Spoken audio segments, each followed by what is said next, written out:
우리 두 농부님과 함께 오늘 숲속의 자본주의자 책을 가지고 대화 나누는 자리를 지금부터 시작하겠습니다. 두 분 모실 때 뜨거운 박수로 환영해 주세요. 네.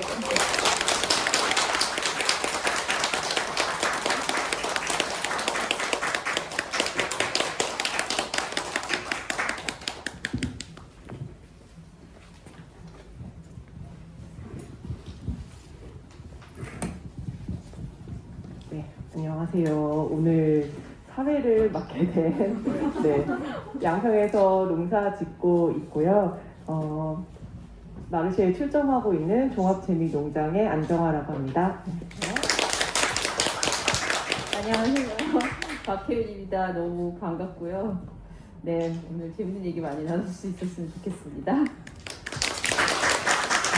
저도 이제 그 이보은 대표님께서 책을 추천해 주셔서 읽고서 너무 팬이 돼서 내가 사회를 보겠다. 모셔만 달라.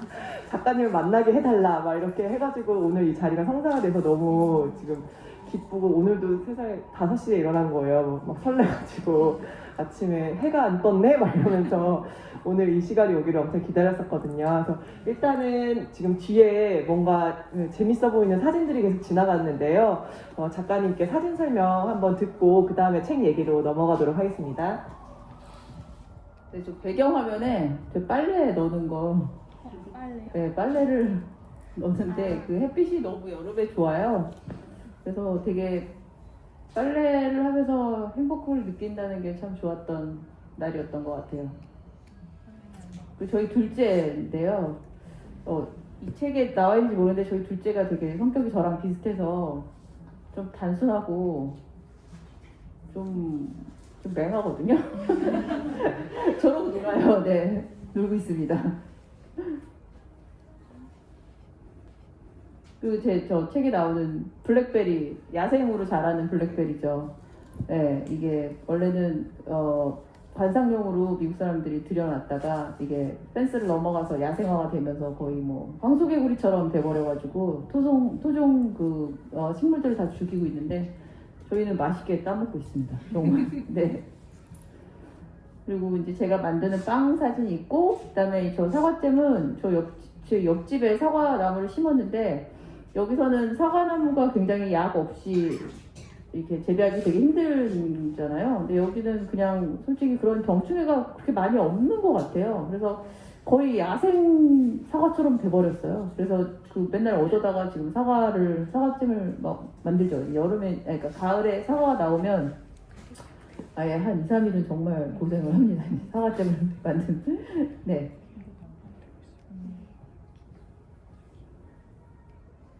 그리고 이거는 이 사진이 왜 있는지 모르겠는데 저희 이제 먹는 게 되게 단순을 넘어서 그냥 재료를 익히고 그냥 아무거나 냉파 있잖아요.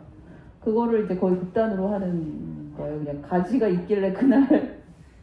그래서 저희 집에서는 밥을 먹을 때 맛있어도 다행이고 맛없어도 다행인 게 맛없어도 다시는 먹을 수가 없고 맛있으면 역시 다시는 먹을 수 없기 때문에 정말 열심히 먹어야 된다는 뭐 그런 항상 식사 시간에 모토가 있습니다. 그 순간을 즐겨야 돼요. 네, 다시는 못 먹습니다. 네.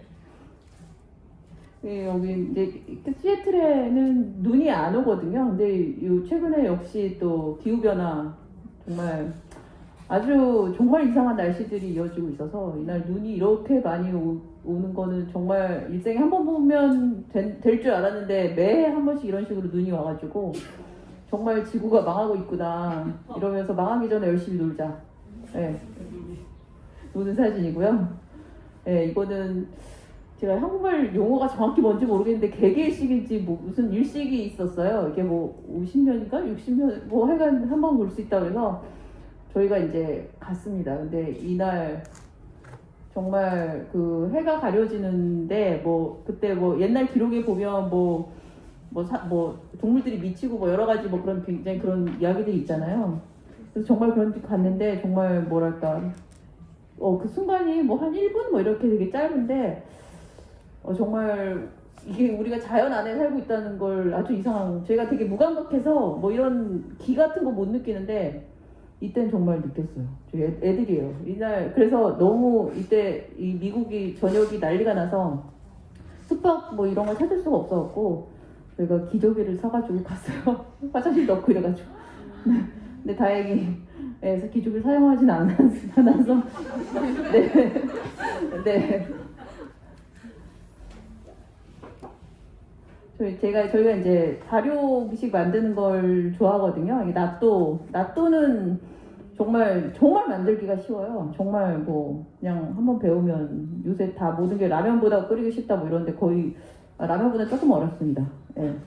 그리고 김치도 그냥 대강 담아 먹어요. 예. 그리고 저희는 이제 애들을 가사노동에 돕는 게 아니고 적극 동원합니다. 일하지 않는 자 먹지 않는다. 뭐. 그 대신 뭐 엄마 아빠가 먹을 거를 뭐 하라고는 안 하니까. 네. 네. 그리고 이제 제가 일을 하고 있네요. 연출용으로 일을 했던 날인 것 같은데 일을 제가 많이 하진 않고 남편이나 애들을 좀 이렇게 독려하는데 더 많은 일을 하는 것 같아요. 다음은 저희 이상한 사진이 나왔는데 아까 저희가 이삿짐이 별로 없어서 저희 친구가 트럭 있는 친구가 편으로 옮겨준다고 했는데 집에 들어가지 못하고 그냥 가버린 날이에요. 그래서 그냥 어쩔 수 없이 여기 그냥 있었어요. 한 이틀 정도, 3일 뭐 있었던 것 같아요. 그리고 다시 친구가 나타나서 이제 더 새로운 트럭을 갖고 와서 옮겨주긴 했는데 이틀 동안 이제 여기서 피아노를 쳤습니다. 되게 저는 이 우연히 주는 되게 피아노가 걱정되긴 했어요. 비가 오면 어떡하지? 뭐 근데 다행히 안 왔어요. 근데 왔으면 또 인생이 어떻게 됐을지. 네. 그래서 이 벌어진 일은 벌어진 대로 즐긴다 뭐 이런 날이고 이건 저희가 심은 복숭아 나무인데 가지치기를 해줘야 되는데 제대로 안 했어요. 게을러서 안 했더니 저런 상태가 됐는데 복숭아 열리긴 열려요. 그냥 10개씩 열리더라고요. 그래서 10개를 먹습니다. 1년에 10개. 네, 10개 먹고 고사리는 이게 야생으로 정말 나는데 저는 안 가봤는데 남대문 가면 시애틀 고사리라고 판대요. 아직도 그런지 모르는데 시애틀 고사리가 굉장히 유명합니다. 그래서 저희는 계속 여기 한국에 고사리 농장이 있다고 그래서 깜짝 놀랐어요. 왜냐면 여기는 고사리가 너무 많고 막 이 고사리 한 철 따가지고 막 몇천만 원씩 버는 한국 사람들 많거든요. 저희는 고사리를 좋아하진 않는데 이 선물용으로 만들어요. 어디 누구네 집에 가면 선물해줘야 되잖아요. 네, 그래서 저희 집에 이것도 이제 블랙베리가 그 베리류 야생 베리 있잖아요. 그 산딸기 이런 게 이 순이 나는 그 초반에는 되게 맛있어요. 근데 이게 조금만 지나가면 굉장히 쓰고 못 먹거든요. 이거는 이제 약간 두릅인데 약간 베리 향이 나요. 되게 신기한 맛이라서 이렇게 해서 따가지고 이게 좋은 게 이제 이 야생 채집을 할 때 바닥에 앉거나 이게 이러면 힘들거든요. 근데 이게 위치가 딱 손 따는 위치라서 이렇게 따서 먹으면 그냥 뭐 올리브오일이나 버터에 볶아 먹으면 맛있어요. 그리고 이거 저희 딸이죠. 저희 8월 한 달은 네 식구가 정말 아주 혹독한 노동에 이거 따야 돼요. 안 따면 가족의 구성원에 자격이 없습니다. 1년 동안에 그 자격을 획득해서 8월 한 달 의무적으로 따야 됩니다. 이거는 제가 비누를 이제 이 양잿물에다가 한번 만들어 봤는데요. 이 만들어 보는 거 되게 중요해요. 왜냐면 만들어 본 다음에 이제 다시는 안 만드는데 그러면 이제 비누를 살 때 굉장히 마음이 좋습니다. 굉장히 이게 뭔가 이게 공짜로 뭔가를 얻은 것 같고 비누를 살 때 왜냐면 이제 한번 만들어 보면 가격을 지불하는 것 같아요. 그래서 진짜 뭐 이게 뭐 비싸다는 생각도 안 해요. 너무 행복하고 이렇게 쉽게 비누. 그래서 한번 만들어 봤는데 정말 진짜 저게 한 3일 정도 걸리거든요. 정말 죽을 뻔했어요. 저 조구들은 그래서 이제 항상 그런 걸 대비해서 뭔가를 새로 할 때는 이 중고 물품이 나올 때까지 기다립니다. 그 물품이 나오면 이건 신의 계시다. 내가 이걸 만들어봐야 시간이 이제 왔구나. 그리고 이제 만드는 거죠. 그래서 뭐 돈은 많이 안 듭니다. 그리고 이제 이거는 저희가 사는 동네가 나무가 전 지구상에서 제일 잘 자라는 곳이에요. 겨울이 되게 아까 눈이 안 온다고 그랬잖아요. 그래서 이제 어딜 가나 뭐 이런 풍경이 나와요. 여름에 이렇게 야외 활동하기 쉬운 동네가 별로 없잖아요. 여기 야외 활동이 되게 좋아서 여름에 놀러 오시면 저한테 연락을 주시면 됩니다. 그 다음에 저희 또 이제 예 그렇죠. 이게 항상 일반적인 일상적인 풍경이죠. 저는 이제 서 있고 애들을 이제 시키고 네 애들 둘이서 네 훌륭한 일꾼입니다. 그리고 이거는 뭐 제가 농사를 지은 건 당연히 아니고요.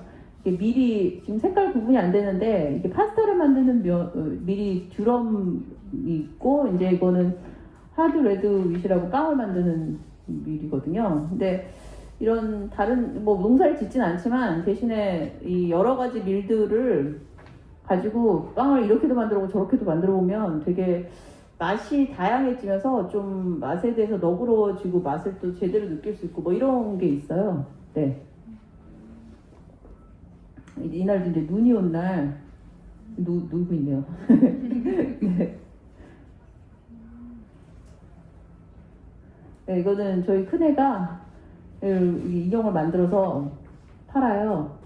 이제 이게 지금 여름에 하는 파머스 마켓이거든요. 여기 부스를 빌려가지고 이게 손뜨개로 이제 인형 만들어서 파는 게 있는데, 예, 이거를 이번에 저희 큰애가 대학교를 들어갔는데 에세이를 이거에 대해서 썼더라고요. 이 부스를 빌리고 뭐 했던 경험을 썼는데 좀 너무 부풀리더서 쓴다 이러면서 굉장히 좀 열심히 해야 되는데 이거 뭐 한 3일인가 했는데 그거 갖고 뭐 에세이를 쓰길래 좀 그런 뭐 거짓말을 안 하니까 뭐 근데 3일 했다 이런 건 안 쓰고 이제 뭐 굉장히 하루의 경험을 굉장히 썼더라고요. 그리고 이거는 제가 이제 그 아까 듀럼윗으로 파스타를 만들어 먹어요. 네, 그냥 반죽을 해서 만들면 되는데 그냥 수제비 만든다고 생각하고 만들면 되게 파스타면 만드는 게 재밌어요. 그냥 재미로. 네, 그러니까 애들을 저부터 이제 저희 둘째인데 애들을 이제 노동에 참여시킵니다. 네. 그리고 이제 저희 이제 책에서 나왔다시피 이게 굉장히 평화롭고 아름다운 사진이지만 이 사진이 이제 지금 보면 이제 굉장히 이가 갈리죠. 이 얘네들 때문에 농사를 지을 수가 없는데 지금 생각해 보니까 얘네들한테도 감사한 게 얘네들이 있어서 농사를 안 지어갖고 제가 이렇게 편하게 사는 거지. 이게 핑계가 되잖아요. 핑계도 되고 글도 쓸 수 있고 정말 지금 보니까 좀 사랑스럽네요. 네. 사진은 끝입니다. 네.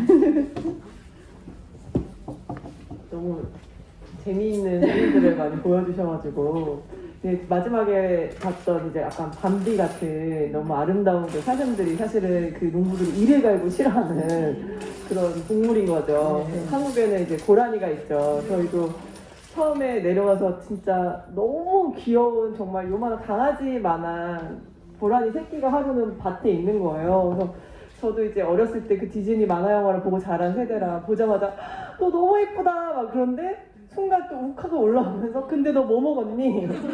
니네 엄마 어디 있니? 혼자 온 거니? 막 약간 그런 말이 막 나오더라고요. 그래서 이게 사실은 되게 평화롭고 이렇게 막 자연과 함께하는 삶을 살고 싶고 막 이런 마음으로 내려갔는데 사실 이 내가 알지 못하는 자연이 내 의도와 달리 나에게 다가왔을 때는 정말 당황스럽고 그 책에서도 언급하셨지만 엄청난 분노가 나를 엄습하는 그런 경험을 하게 되더라고요. 네. 그래서 저 아까 사진을 보면서도 막 그런 이야기들, 그런 제 경험들이 떠올라가지고 더 재밌었어요. 네. 일단은 오늘 뭐 책을 읽고 오신 분들도 있으실 테고 이제 관심이 있지만 아직 못 읽으신 분들도 있으실 것 같은데요. 일단 저도 이제 팬심을 가지고 오늘 이 자리에 이제 앉게 되었는데요. 먼저 그 책을 조금 못 읽고 오신 분들을 위해서 제가 너무너무 마음에 들었던 몇 개 구절을 조금 읽어보고 거기에 대해서 작가님의 얘기를 좀 더 들어보는 식으로 이야기를 시작을 할까 합니다. 그래서 저는 이제 책을 쭉 읽고 처음에 이제 이 행사를 준비하면서 어떤 구절이 마음에 들었다고 작가님께 말씀을 드려야 될까 막 그런 생각을 했을 때 너무너무 막 사실 제 다이어리에 막 한 2장을 혼자서 막 적으면서 책을 읽었어요. 다 너무 그 좋은 단어와 좋은 문장과 막 이런 것들이 저를 사로잡아서 다 읽고 나서 되게 기억에 남았던 거는 그 마지막 에필로그 부분에 있던 얘기였는데요. 읽어볼게요. 인생에서 내가 꾸준히 노력하는 건 바로 열심히 노력하지 않기이다. 그럼 가만히 살면 될 것 같지만 의식적으로 경계하지 않으면 생각보다 어렵다. 나는 모든 걸 남김없이 불살랐다고 의심 없이 자부할 수 있을 정도로 최선을 다한 적은 없지만 나 역시 어떤 일을 할 때 서서히 나를 잊게 되고 마구 달려가 끝을 보고 싶을 만큼 몰두하는 경우도 있다.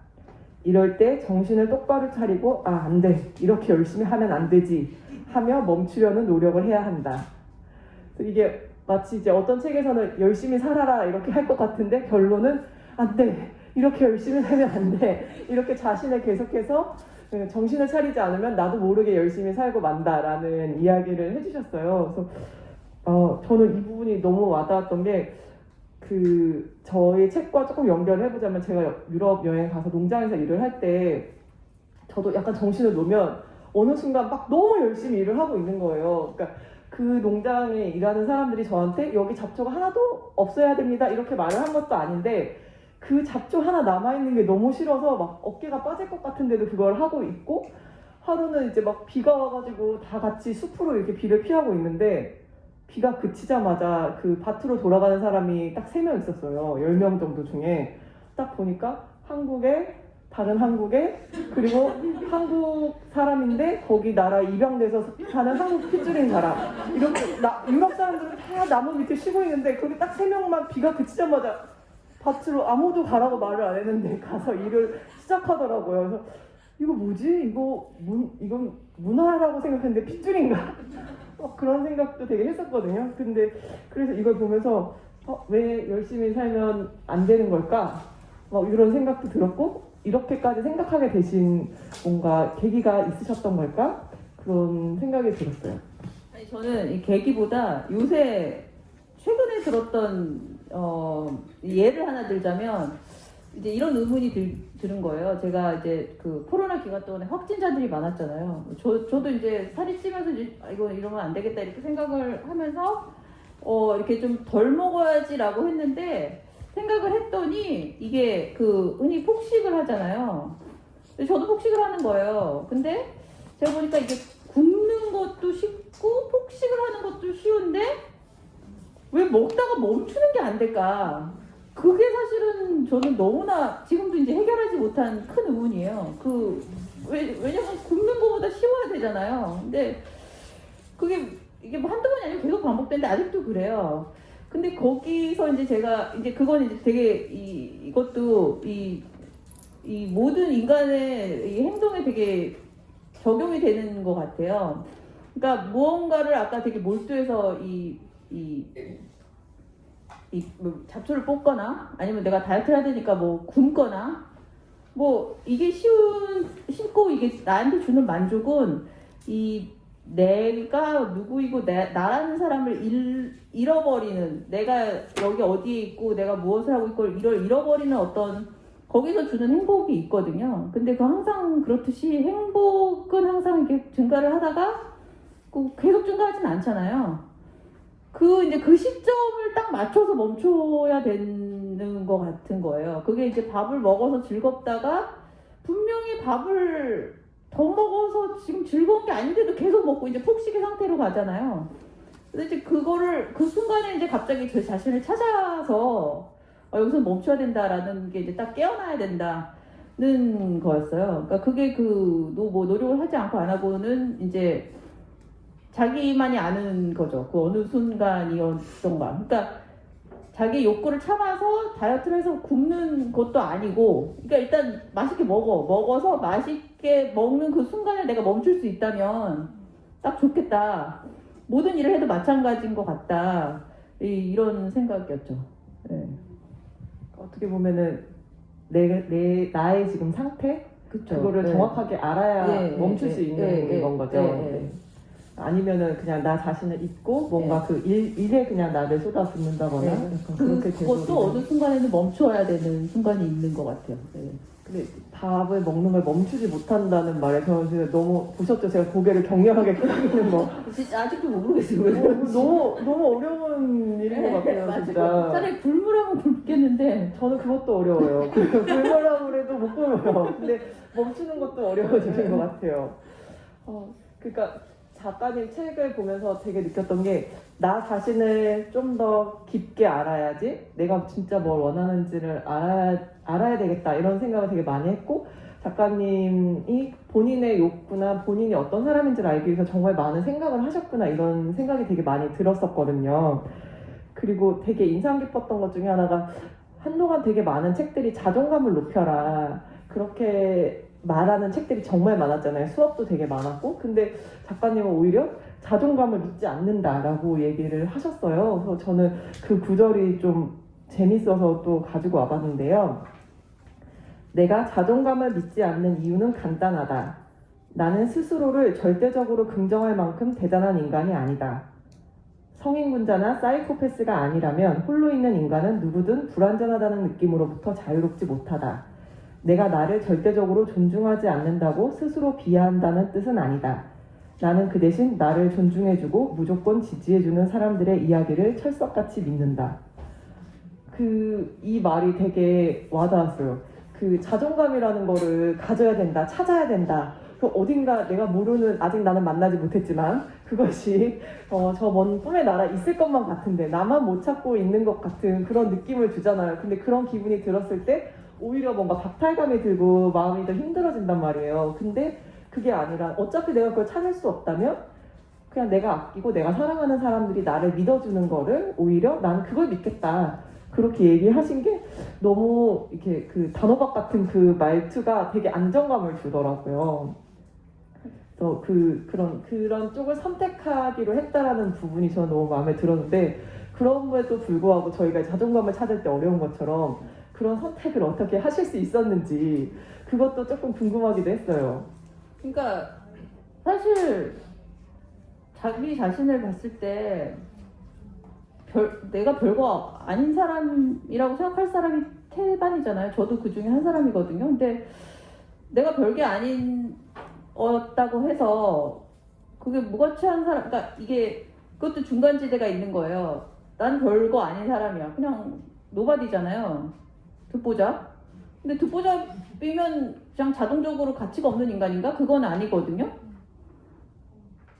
그러니까 뭐 나를 엄청나게 자존감을 높이거나 나를 비하하거나 그 사이에 양자택일이 아닌 거예요. 그 중간 어딘가에서 우리는 움직이고 있는데 그거를 뭐 나도 대단한 사람이라고 의식을 해봤자 일단 현실적으로 나는 나를 아는데 나를 속일 수가 없거든요. 남이 뭐라고 하든지 간에 나는 나의 그 모자란 점을 모를 수가 없어요. 그거를 안다는 거를 좀 통합해서 좀 인정을 좀 하고 뭐 그렇다고 해서 뭐 이 세상 끝나는 것도 아니고 그리고 또 어떤 사람들은 여기 다른 사람과의 관계, 그러니까 자존감은 굉장히 다른 사람들의 관계에서 있는데 어떤 사람들은 나보다 더 내가 생각하는 나 혹은 객관적인 나가 있다면 저는 없다고 생각하지만 있다면 그거보다 더 나를 높게 평가해주는 사람도 있고 나를 더 나쁘게 평가해주는 사람도 있고 별별 사람이 다 있을 거예요. 뭐 평균을 내면 비슷하지 않을까. 그리고 그냥 뭐 괜찮다. 뭐 이 세상이 끝이 아니고 나의 인생이 끝이 아니다. 좀 저는 그래서 이게 좀 나 자신을 사실은 너무 들볶지 않았으면 좋겠다는 거예요. 내가 사실은 제일 나를 괴롭히고 또 사실 과대평가도 하거든요. 과대평가도 사실은 되게 피곤하다고 생각을 해서 그 양쪽을 다 버리고 좀 어딘가 중간지대 그냥 어딘가쯤에 있을 거야. 나의 나의 가치는 어딘가에 있는데 그게 항상 움직이고 있다는 것 정도? 예. 그래서 약간 그 책에 이런 얘기가 약간 정리되어 있다라고 생각했던 문장이 있는데 내가 가진 건 자존감이 아니라 적극적인 탐구 끝에 얻은 나에 대한 이해다. 언제 어떤 사람들과 함께 행복한지, 무엇이 나를 채워주는지, 어떤 거리감이 좋은지 나를 아는 만큼 다른 사람들이 좋다고 하는 것을 쫓아다니지 않을 수 있다. 시골에 오지 않아도 궁금해하기만 한다면 충분히 알아낼 수 있는 것들이다. 이 문장도 저는 너무 좋았어요. 그 나에 대한 이해 그리고 그것이 적극적인 탐구를 통해서 얻어질 수 있다라는 게 그러니까 뭔가 항상 고민을 하다가도 그게 이제 아까 당근마켓에서 물건이 나타난 것처럼 뭔가 게시처럼 나타날 것 같지만 그런 일이 많지는 않잖아요. 그런데 작가님은 되게 슬렁슬렁 뭐 중간쯤에 있으니까 괜찮다고 생각하고 넘어가자라고 얘기를 하시면서도 사실은 그런 모든 것들이 나 자신에 대한 적극적인 탐구가 기반이 돼서 이렇게 이래도 괜찮고 저래도 괜찮아 이런 태도가 나오신다라는 생각이 들어서 진짜 많이 고민을 하셨고 되게 단단한 사람인 것 같다라는 느낌을 진짜 많이 받았거든요. 그래서 이런 막 팬심으로 가득하게 읽으면서 또 되게 좋았던 부분 중에 하나가 작가님 돈에 대한 얘기들이었어요. 이렇게 중간중간 돈에 관한 얘기들이 좀 나오는데 아무래도 이게 속속의 자본주의자니까 돈에 관한 얘기가 엄청 중요하게 읽히잖아요. 그래서 자본주의 덕분에 이제 우리가 돈으로 내가 필요한 일만 하면서 나머지 필요한 그 생필품 같은 것들을 구입해서 내가 원하는 일만 하면 살 수 있다. 그런 얘기도 굉장히 인상 깊게 남았지만 또 좋았던 것 중에 하나는 저는 이제 첫 직장을 금융기관에서 일을 했었거든요. 근데 원래 저금하고 막 이런 거 되게 좋아했어요. 통장에 숫자가 늘어나고 막 이런 게 되게 안정감을 주잖아요. 그리고 이자는 어쨌든 정확하니까 이게 우리가 예측할 수 있잖아요. 내가 여기까지만 참으면 여기서 이렇게 돈이 이만큼이 되는 거를 너무 알 수 있으니까. 근데 그 얘기를 딱 여기 너무 딱 떨어지게 써놓으신 거예요. 돈은 정확했다. 하루에 몇 시간을 일하면 내일은 얼마만큼 늘어날지 예상할 수 있었고 한치의 오차도 없이 그 약속은 지켜졌다. 그리고 돈은 그 자체로 완벽했으니 아무것도 해줄 필요가 없었다. 그래서 저는 이 문장을 보고 내가 그렇게 저금이나 이런 거를 통해서 이렇게 마음의 안정을 받았던 이유가 그런 건가? 약간 그런 생각이 많이 들었고 그러면서도 이제 돈만으로 끝이 아니라는 얘기를 해주신 것도 너무 좋았거든요. 거기에 대해서 조금 더 얘기해 주실 수 있을까요? 그 처음에 말씀하신 그 나에 대한 이해랑 돈의 얘기를 묶어서 얘기해 보면 그 하나인 것 같아요. 사람은 누구나 다른 사람과 내가 비슷한 걸 발견하고 싶기도 하고 그렇잖아요. 옷 사러 가면 고객님 이거 요새 잘 나가는 옷이에요. 그럼 왠지 그 옷이 좋아 보이잖아요. 근데 더불어 아주 동시에 나는 되게 하나밖에 없는 나 자신이고 싶기도 한 거예요. 이 세상에 하나밖에 없는 옷을 입고 싶기도 하고 그게 이제 동시에 존재하니까 너무 괴로운 거죠. 그러니까 돈도 그런 것 같아요. 그러니까 만약에 돈의 고유성이 있다면 아까 말씀하신 대로 돈을 모으거나 벌거나 하는 그것에 그 돈이 어떤 인격을 그러니까 돈은 어떤 굉장히 정확한 잣대이기 때문에 나의 어떤 고유성이나 인격성이 개입하기가 되게 힘들잖아요. 근데 사실은 그것도 한 걸음 물러나서 따지고 보면 아까 그 돈을 모으거나 혹은 벌거나 하는 그 욕구도 굉장히 사람마다 달라요. 돈을 벌 때에 그런 어떤 나의 미래를 위해서인지 아니면 정말 뭐 안정감을 위해서인지 그런 것들이 다 달라요. 그래서 그거를 사소한 거에서부터 자기 자신을 관찰했으면 좋겠는 거예요. 그러니까 뭐 돈이 싫다, 좋다, 뭐 이거를 당연히 좋죠. 근데 또 나서 당연히 돈은 좋은 건데 그건 너무 당연하니까 조금 기다렸라고 하고 내가 돈을 어떤 상황에서 누구와 어떤 맥락에서 쓰는 걸 좋아하는지 버는 걸 좋아하는지 그거는 이제 자기 자신을 탐구해 가는 거죠. 그럼 거기서 이제 고유성이 조금 생겨요. 조금. 근데 그 조금이라는 게 항상 큰 거를 만드는 것 같아요. 항상 우리가 큰 일을 저는 평범한 사람에도 큰 일을 도모하는 거는 하나도 제대로 된 게 없고 항상 그 바늘구멍을 하나 내는 게 오히려 저한테 큰 게 같아서 그런 고유성을 발견하는 것도 나는 뭐 미술을 잘해 뭐 피아노를 무슨 음악을 잘해 이렇게 거대한 걸로는 안 되고요. 정말 내가 오늘 돈을 얼마 썼는데 어느 순간에 가장 즐거웠는지 누구와 어디서 그냥 그거를 의식적으로 생각하는 그 아주 작은 행위 거기서부터 이제 시작이 되는 것 같아요.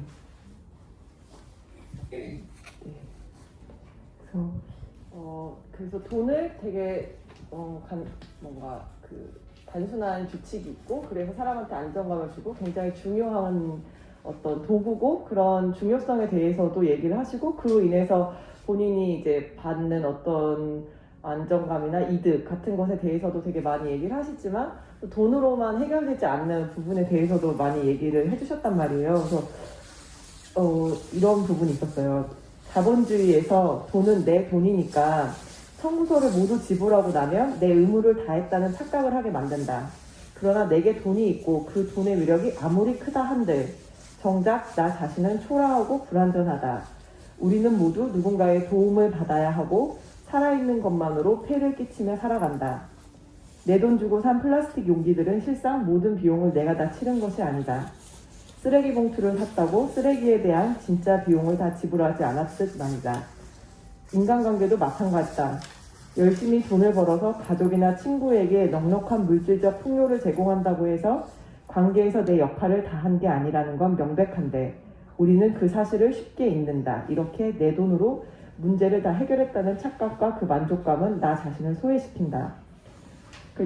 이런 문장을 읽으면서 돈이 도구의 역할을 할 수 있도록 내가 나를 잘 알아야지. 그렇지 않으면 어느 순간 돈이 나를 먹어버리는구나. 약간 그런 생각도 들었었던 거거든요. 근데 어떻게 그렇게 두 가지 얘기를 이렇게 잘 조화롭게 얘기를 하셨는지 모르겠어요. 그러니까 그래 돈이 중요해 하다가 뭔가 마지막에 이런 문장으로 마무리가 되니까 정신 차려야겠네? 약간 이런 생각이 들더라고요. 그래서 진짜 그래서 점점 이제 작가님의 문장이 점점 더 좋아졌고요. 그러면서도 또 들었던 생각 중에 하나는 이제 어쨌든 계속 돈이 중요하다고 얘기하시면서 또 어떻게 보면 미래에 이 돈을 저축한다고 미래의 이 가치가 그대로 유지될 것 같지는 않다. 그래서 나는 현재의 나에게 돈을 쓰기로 했다라는 표현을 보면서 우리가 저축을 하거나 그 집을 사고 싶거나 뭔가 이런 것들이 미래에 대한 불안 때문이 되게 크잖아요. 계속 이 책에는 뭐 미래에 대한 불안을 내려놔야 된다라고 얘기를 하셨지만 그래도 이게 완전히 떨칠 수 없는 불안감이라는 게 있을 수밖에 없는데 어떻게 보면은 그거는 내가 지금 돈을 잘 벌고 있지만 미래에는 이만큼 돈을 못 벌 것 같은 아니면 내 능력이 좀 떨어질 것 같은 내가 그만큼 사회에서 그만한 일을 할 수 없을 것 같은 그런 불안들이 있거든요. 그래서 그거에 대해서는 좀 어떻게 생각하시는지.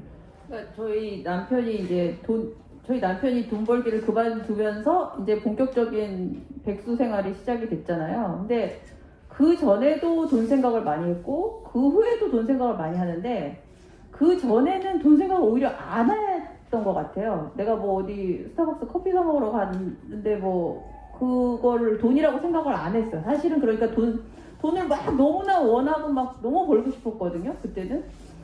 지금도 그래요. 근데 어쨌든 그때는 더 막 이게 돈을 안 벌면 정말 죽을 것 그렇죠. 막 그렇게 생각을 했죠. 막 이게 돈이 없으면 이건 사는 인간의 가치가 없어. 이렇게 생각했으니까 돈 생각을 많이 한 건데 또 막상 내가 뭐 옷을 사거나 뭐 이럴 때는 돈 생각을 안 한단 말이에요. 근데 이제 이제 돈을 이제 남편이 돈을 안 벌기 시작하면서부터 이제 본격적으로 진짜 돈 생각을 하는 거예요. 그리고 여기 이제 사진들이 지나갔잖아요. 저는 이제 그 모든 사진들 하나를 놓고 다 돈이 보여요. 왜냐면 항상 돈 생각을 해요. 근데 그 돈 생각이 이거 뭐 먹으면 이거 아껴야 되는데 내가 돈 없으면 어떻게 하지? 이게 아니고 예를 들면 여기서 제가 밀을 농사 짓지 않았다고 그랬잖아요. 그 돈 주고 샀잖아요. 저는 그 돈이 보여요. 이 돈으로 제가 밀도 농사를 짓진 않지만 예를 들어 빵은 이제 저희가 뭐 파스타를 만들어 먹잖아요. 파스타 뭐 사봤자 뭐 2,000원이면 사는데 그거를 더 많은 시간을 투입해서 지금 저걸 만든단 말이에요. 그러면 이제 뭐 시간당 얼마를 벌 수 있다, 뭐 내가 뭐 그람표를 쓰면 얼마를 받는다라고 했을 때는 말이 안 되는 이제 그거죠. 그게 이제 계속 생각을 하는 거예요. 내가 이 2시간을 벌면, 2시간을 이 파스타를 만들면 2,000원짜리 파스타를 위해서 내가 지금 얼마를 이 기회비용이라고 있잖아요. 하고 있지? 그 생각이 이제 항상 되는데 그럼 어떻게 되냐면 정말 즐겁게 파스타를 만들어야 되는 거예요. 그러니까 밀 농사를 짓지 않는 건 그 시간을 줄여주는 거죠. 그러니까 이 어떤 삶의 전체적인 풍요라는 게 결국 풍요를 위해서 돈이 필요한 거잖아요. 그 풍요와 돈의 가치를 항상 가늠하면서 살아요. 그러니까 돈 생각을 더 이제 아주 다르지만 하는 거죠. 그러니까 제가 이제 이 수석의 자본주의라고 지은 것도 저는 평범한 사람이라서 그런지 돈 생각을 도저히 안 하고 살 수는 없는 거예요. 근데 어떻게든 하는데 어떤 방식으로 할 거냐가 다르다는 거를 깨달은 거죠. 네. 뭔가 비슷한 얘기인 것 같지만 뭔가 그 기본에 있는 하나가 다르기 때문에 저희한테 이렇게 더 와닿는 것 같아요. 그러니까 남들이 많이 하는 이야기인 것 같은데 사실은 그 기반에 있는 그 생각 같은 것들이 작가님의 얘기에 저희가 더 집중하게 만드는 그런 게 아닌가 이런 생각이 들고요. 여태까지는 제가 좀 좋았던 구절들을 꼽았다면 이번에는 이제 작가님이 오늘 여러분들과 함께 같이 나누고 싶었던 구절들을 몇 개 꼽아 오셨어요. 같이 듣고 얘기를 나눠보도록 하겠습니다. 제가 이제 발췌한 부분은 아이에게 나의 지식, 나의 경험을 가르치지 않자 아이는 내가 젊음에서 배우려는 태도를 배우기 시작했다. 부수적인 효과다. 호기심과 감탄으로 세상을 보고 삶이 보여주는 매 순간의 가능성과 선택에 자기 자신을 활짝 열어놓는 태도 말이다. 어느 나이라도 상관없이 취할 수 있는 태도다. 누구에게도 아무것도 배우지 않고도 내 삶을 부정하지 않고도 겸손할 수 있다. 이 부분은 이제 제가 월든을 이제 제 나름대로 어떻게 읽었는지를 설명하면서 쓴 부분인데요. 이게 인생에서 뭘 자꾸 인생을 잘 살고 싶잖아요. 누구나 잘 살고 싶으면 잘 사는 사람을 한테 배우고 싶죠. 뭐 내가 이걸 하려고 그러는데 앞에 간 사람은 어떻게 했을까 배우고 싶은데 배워서 인생 그 사람은 이제 잘 살았어요. 분명히 잘 산 사람이에요. 근데 그 사람한테 정말 배울 게 있느냐? 근데 소로는 배울 게 없다고 얘기를 하거든요. 그 제가 너무나 좋아하는 소로의 부분이라서 책이 있으시면 찾아보시죠. 제가 지금 안 써왔는데 근데 소로가 이 소로가 항상 가장 멋진 얘기를 하면 어딘가를 찾아보면 꼭 반대되는 얘기를 해요. 앞뒤가 안 맞는 얘기를 하는 사람이에요, 이 사람은. 근데 이 사람이 이제 배우지 않고도 뭐 앞에 간 사람한테 배울 게 아무도 없다라고 막 얘기를 하다가 또 어떤 부분에서는 뭐 정말 책을 통해서 앞에 간 사람들의 뭐 지식을 배워야 된다 이런 얘기를 또 하거든요. 그러면 이제 거기가 이제 아주 큰 포인트인 거예요. 아까 말했지만 인간의 모든 진실은 항상 정반대의 것을 욕구한다는 데 있거든요. 예를 들면 나는 외롭고 싶은데 사람이랑 같이 있고 싶고 난 다른 사람이랑 똑같고 싶고 다른 근데 나 혼자 고유의 나만의 것이고 싶고 뭐 이것도 마찬가지로 배울 게 없지만 배울 게 있는 거예요. 그것에 이제 거기에 항상 진실이 있고 진실은 고정되지 않았기 때문에 진실이거든요. 그러니까 반대 얘기를 해야지 진실인 거예요. 그러니까 너 배울 게 없어라고 말을 안 들으면 그거 자기 손해예요. 들어야 돼요. 근데 듣는데 배우진 않아야 돼요. 그게 뭘까? 열심히 듣고 난 그렇게 안 해. 그럼 거기서부터 이제 나의 것이 시작이 되는 거거든요. 근데 열심히 들어야지 이제 난 그렇게 안 해. 이렇게 되는 거예요.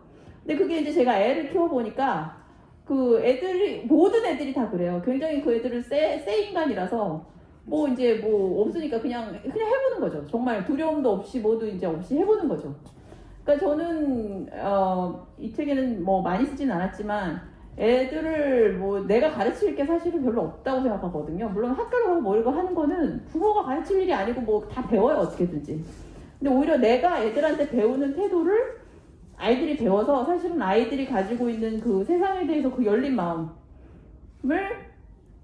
오래 유지해 주기를 그걸 제가 지켜주려고 하려면 제가 그렇게 아이한테 배우는 거죠. 그 대목이었어요.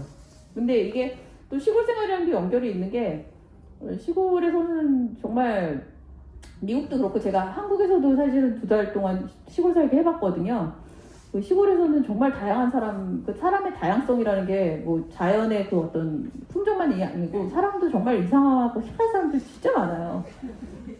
처음엔 정말 깜짝깜짝 놀랐는데 그게 이제 좋더라고요. 아무렇게나 살아도 되는구나. 뭐 그거를 이 도시에서 그 어떤 되게 좀 반항적인 아무렇게나 살아도 돼 이거랑 저렇게 사람들도 살아지네? 라고 하는 거랑은 완전 다른 거죠. 그래서 이제 그런 식의 였던 것 같아요. 네. 네. 시골에 다양한 사람이 있다는 거에 동의하는 바가 있는데, 그렇죠. 도시에서의 느낌하고 또 다른 부분들이 있죠. 희한한 사람들이 너무 태연하게 살아요. 도시에서 희한한 사람은 있는데 그 사람들이 태어나지 못하거든요. 근데 시골에서는 너무나 태연하게 자기가 항상 이런 그렇게 사람이 사셨으니까. 그렇게 신기하죠. 그리고 이 두 번째 할까요? 아, 네네. 네, 제가 또 한 구절 읽어볼게요. 자기만의 이야기가 있으면 누구든 봉준호, 스콜세이지, 뭐 하루키, 글래드웰 같은 성공을 이룬다는 말인가? 혹은 소로나 반고처럼 죽고 난 후라도 명성을 날릴까? 그런 성공을 이뤄본 적이 없는 나는 당연히 알 수가 없죠. 하지만 한 가지 확신하는 건 인정받기 위해 나의 이야기를 버리고 남들의 기대에 맞춘다고 해서 성공의 확률이 높아지는 건 아니라는 점이다. 그럴 바에는 내가 하고 싶은 나만의 이야기를 하고 성공이 아닌 나만의 재미라도 맛볼 것이다. 자신만의 진실한 이야기는 세상 전체가 아니더라도 적어도 몇 명에게는 나만이 줄 수 있는 독특한 즐거움이 있다. 예, 이 부분은 아마 글래드웰의 그 인터뷰랑 연결된 글인 것 같은데, 그 말콤 글래드웰 뭐 초대박 작가잖아요. 이 작가한테 어떻게 이렇게 계속 이런 그 소재를 얻고 뭘 쓸지를 정하냐 했을 때 이 작가가 그런 얘기를 하거든요. 내가 관심이 있는 거를 쓴다. 남한테 뭔가 잘 팔리는 책을 팔려고 하면 그게 이제 이 창의성이 이제 줄어지는 지름길이다. 뭐 이런 식으로 얘기해요. 근데 그 앞에 봉준호 감독도 그런 얘기를 했었고, 이 스콜세이지도 그런 얘기를 했었죠. 근데 제 의문은, 그럼 이제 우리가 그 사람들 얘기를 들으면 마치 우리도 그런 성공을 거둘 수 있을 것 같지만, 그런 확률은 저는 없다고 저는 생각을 했어요. 근데 없는데도 그럼 이 사람 말을 믿을 것인가? 이제 생각을 해봤더니 없으니까 더욱 믿어야겠다 이런 생각을 했죠. 왜냐면 성공을 향해서 어떻게 달려가도 이 사람들처럼 달려갔든 아니면 그러니까 내가 만약에 작가라면 내가 베스트셀러를 잘 쓸 거야 라는 목적으로 썼든 아니면 내 마음대로 쓸 거야 해서 썼든 어차피 확률은 거의 없다고 보는 게 이제 현실적으로 저한테는 맞다고 생각했으니까, 그러면 뭐 결국 확률은 똑같으니까 내가 뭘 해도 뭐 확률은 똑같다 이렇게 이제 생각을 했고, 그러려면 이제 정말 나라도 즐거워야 되고, 그리고 이제 제가 발견한 건 내가 즐거운 게 전염이 되더라고요.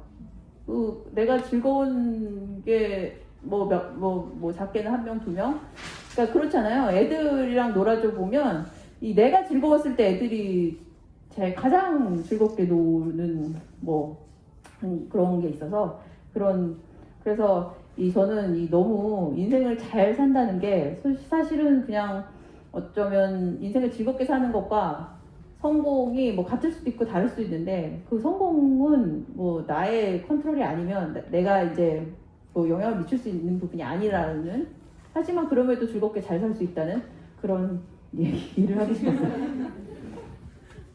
나만의 재미라도 네. 맛볼 것이다. 이 네. 말이 약간 선언처럼 들리기도 하고 다짐이고 뭔가 네. 그래서 뭔가 듣다 보면 이게 읽다 보면 되게 비관적인 것 같은데 되게 긍정적이에요. 그렇죠? 뭔가 어차피 약간 이런 느낌인데 네, 그 안에서 그래도 나는 여기서 이런 걸 가져갈 거야. 나는 날 아니까. 네. 나는 이 부분만은 내가 내 걸로 할 거야. 이런 그런 것들이 느껴져가지고 뭔가 그런가? 읽다가 정말이야. 약간 이렇게 마무리가 되는 부분들이 진짜 맞아요. 많더라고요. 제가 제 성향이 되게 소심해서 실패하고 이런 걸 되게 무서워하거든요. 그래서 확실한 거 하나를 가져야 돼요. 그래서 그 확실한 거 하나만 갖자. 그런 거 같아요. 사실 제가 진짜 소심해요. 극소심. 네. 그 다음 부분은 나무는 한 자리에 뿌리를 내리면 움직이지 못한다. 나무들이 가진 자유는 위로 자라는 자유뿐이다. 모든 나무들은 그 자유를 선택해 철저하게 쟁취한다. 우리는 우리가 가진 자유를 충분히 누리고 있을까? 이거는 이제 저한테 하는 질문이죠. 그 자유는 사람이 살아가는 제 생각에는 정말 유일한 목적일 것 같아요. 자유롭고 싶잖아요. 내 맘대로 더 쉽게 말하면 맘대로 살고 싶잖아요. 맘대로 하고 싶죠. 그런데 제가 봤을 때 자유가 사실 별로 없어요, 인간한테. 극단적으로 어떤 철학자는 그러니까 이런 결정론들 있잖아요. 내가 심지어 뭘 원하는 것, 내가 뭘 하는 것조차도 이미 다 정해져 있다 이렇게까지 말할 정도니까. 그러니까 사실은 양으로 따지면 자유의 어떤 게 없어요. 근데 양이 아니면 이제 질을 따지는 거죠. 그 아주 분명히 아주 작은 부분에서 뭔가의 자유를 찾아내는 그런 거예요. 그러니까 그 나무를 보면 그런 거죠. 위로 자랄 수밖에 없는데 이 나무가 자유를 쟁취한단 말이에요. 근데 그렇다고 해서 이 나무가 뭐 그것도 마음대로 위로 뭐 뻗어나가는 게 아니고 이 나무가 자라는 걸 보면 엄청난 감동이 있는 게 이 주변 환경에 어떤 자유가 아니죠. 제한이 있는 거잖아요. 햇빛이든 뭐 옆에 나무든 뭐든 이런 거를 모든 걸 자기한테 반영해서 거기에서 최선의 성장을 하는 거예요. 그래서 그걸 과연 자유라고 할 수 있느냐라고 물어보면 저는 뭐 대답할 수 없지만 저는 그걸 자유라고 생각을 하고 그 작은 거의 자유가 아닌 그것을 자유라고 느낀다면 저는 사실은 그게 기적과 같다고 생각하는데 저는 그런 자유, 나무가 보여주는 자유에 굉장히 큰 감동을 느끼고 그렇습니다. 예. 지금은 저도 사실은 뭐 이렇게 핸드폰을 정말 자주 보기는 하는데 뭐 SNS나 뭐 미디어나 이런 걸 통해서 되게 많은 것들을 쉽게 접하게 되고 그렇다 보면 정말 내가 이걸 자유롭게 관심이 있는 건가? 내가 정말 이게 너무 하고 싶어서 하는 건가? 이런 의문이 들 때도 되게 많은 거예요. 그러니까 정말 내가 이게 아무 나랑 상관없이 뭔가 누가 나한테 강요하거나 심어놓은 게 아니라 정말 내가 이걸 원하는 걸까? 내가 정말 자유로울 때 이걸 하고 싶은 걸까? 그런 생각이 들 때도 되게 많거든요. 그래서 이게 우리가 가진 자유라는 게 뭘까? 이런 생각도 되게 많이 들면서 또 그래서 정말 아무것도 상관없이 자유롭다면 우리가 정말 행복할까? 어쨌든 이제 계속 얘기하시는 부분 중에 하나는 또 인간은 혼자서 살 수가 없다 그런 얘기도 되게 많이 하셨잖아요. 사회적으로도 그렇고 그 이제 정말 기초적인 물리적인 레벨에서도 사실은 혼자 살아남기가 너무너무 어려운 동물이 인간인데 그랬을 때 우리에게 정말 그냥 아무런 외부적인 압력이나 관계없는 자유라는 게 진짜 존재할 것인가 그런 거에 대한 의문도 조금 들었고요. 그 다음에 그런 자유를 쟁취하는 게 정말 우리가 원하는 걸까? 그 책에 이제 그 사람을 안 만나고 살았던 사람에 대한 얘기를 하셨잖아요. 네. 저는 그 사람이 너무 신기하더라고요. 저도 작가님 얘기하신 것처럼 혼자 있고 싶은데 외롭고 약간 사람 만나면 혼자 있고 싶고 그런 이중적인 마음이 들 때가 되게 많거든요. 근데 어떻게 그럴 수 있었을까 싶기도 하고 그런 에피소드 작가님 발견하신 것도 너무 재미있고 그걸 통해서 뭔가 어떤 얘기를 더 하고 싶으셨는지 좀 더 듣고 싶기도 했어요. 그 자유요? 네, 그러니까 자유도 그렇고 그런 사람을 만나지 사람을 않는 만나는 그 사람을 네. 그렇지만 결국에는 그게 만나지 않는 게 아니었다 이런 얘기도 있었잖아요. 그렇죠. 네, 그러니까 뭔가 계속 작가님 얘기를 듣다 보면 의문이 생겼다가 답이 나와. 근데 잘 모르겠어. 그런 마음이 자꾸 드는 거예요. 그래서 사실은 제가 질문을 드리면서도 책에 다 나왔던 얘긴데 그런 생각이 들면서도 굳이 그거를 이제 작가님한테 한 번 더 듣고 싶은 마음이 또 드는 거예요. 그 타인이라는 존재는 타인이라는 건 굉장히 철학적인 개념이잖아요. 제가 뭐 철학을 전문적으로 하는 사람은 아니지만 굉장히 또 서양적인 개념이고, 그러니까 내가 있고 타인이 있고 뭐 이런 식으로 되는데 그게 뭐 반드시 진리는 아니거든요. 그러니까 타인을 내 안에 수용해야 되는 어떤 과제가 지금 서양화된 지금 현대에는 있는 것 같아요. 사실은 그런 타인과 나의 관계를 옛날 전통적인 우리나라 사회에서 그렇게 고민했을까? 저는 약간 의문인데, 그러니까 이게 뭐가 더 좋고 안 좋고는 아닌 것 같고, 이제 내가 되면 좋은 게 있죠. 제가 지금 계속 얘기하는 게 나만의 것을 찾아라, 나다운 게 뭔지를 관찰하라 이러는데, 그게 뭐 그렇게 즐거운 일은 아니에요. 사실 그냥 안 했으면 좀 귀찮은 일이에요. 그냥 솔직히 뭐 버릇없는 말일지 모르겠지만 옛날에 그런 생각 안 하고 그냥 시키는 대로 살았으면 되게 좋았을 것 같아요. 근데 우리는 이제 선택이 없어요. 나를 찾아올 수밖에 없는데 나를 찾는 순간 거기에는 이제 타인이 끼어들죠. 그러니까 타인이 끼어드는 정도가 아니고 나를 구성하는 게 타인이라는 걸 발견하지 않으면 이건 너무 지옥인 거예요. 제가 이 책에 쓴 그 사르트르가 말한 뭐 타인이 지옥인 게 아니고 사실은 내가 나의 지옥이거든요. 나 혼자 있는 내가 지옥인 거죠. 그러니까 그거는 되게 지금 제가 추상적으로 얘기하고 있는데 사실 그 아까 말하는 대로 전통 사회에서 옛날에 뭐 내가 뭔지 내가 뭘 좋아하는지 그거 생각 안 해도 너무 인생이 잘 살아졌거든요. 근데 지금은 이제 이런 거예요. 내가 나를 찾는 즐거움을 누렸으니 이제 치러야 될 세상에 공짜는 없다고 치료해야 될 고통이 있는 거죠. 타인을 받아들이는 과정을 거치지 않으면 발견한 내가 나를 이제 괴롭히는 거죠. 그런 것 같아요. 그게 이제 뭐 가족과의 관계든 뭐 친구와의 관계든 그거는 이제 사람마다 다르겠지만, 그러니까 사람으로부터 벗어난다는 거는 이제 이미 벌써 나라는 존재가 생긴 거기 때문에 성립하지 않는 얘기죠. 나를 인정한다는 것은 타인이 있다는 걸 타인으로부터 인정. 벗어난 사람들은 그 우리나라 전통 사회에 내가 누군지 알 필요가 없었던 사람들에게는 해당되는 거죠. 다음 거. 이제 다 했는데요? 듣는다는 것. 듣는다는 것은 어떤 깊은 지혜나 말재주, 따뜻한 마음, 혹은 그저 침묵하는 것에 그치지 않는다. 듣는다는 것은 시간과 관련이 있다. 책에서 모모는 집도 가족도 없는 아이지만 넘치게 풍성하게 가진 것은 시간이었다. 그리고 시간은 삶이다.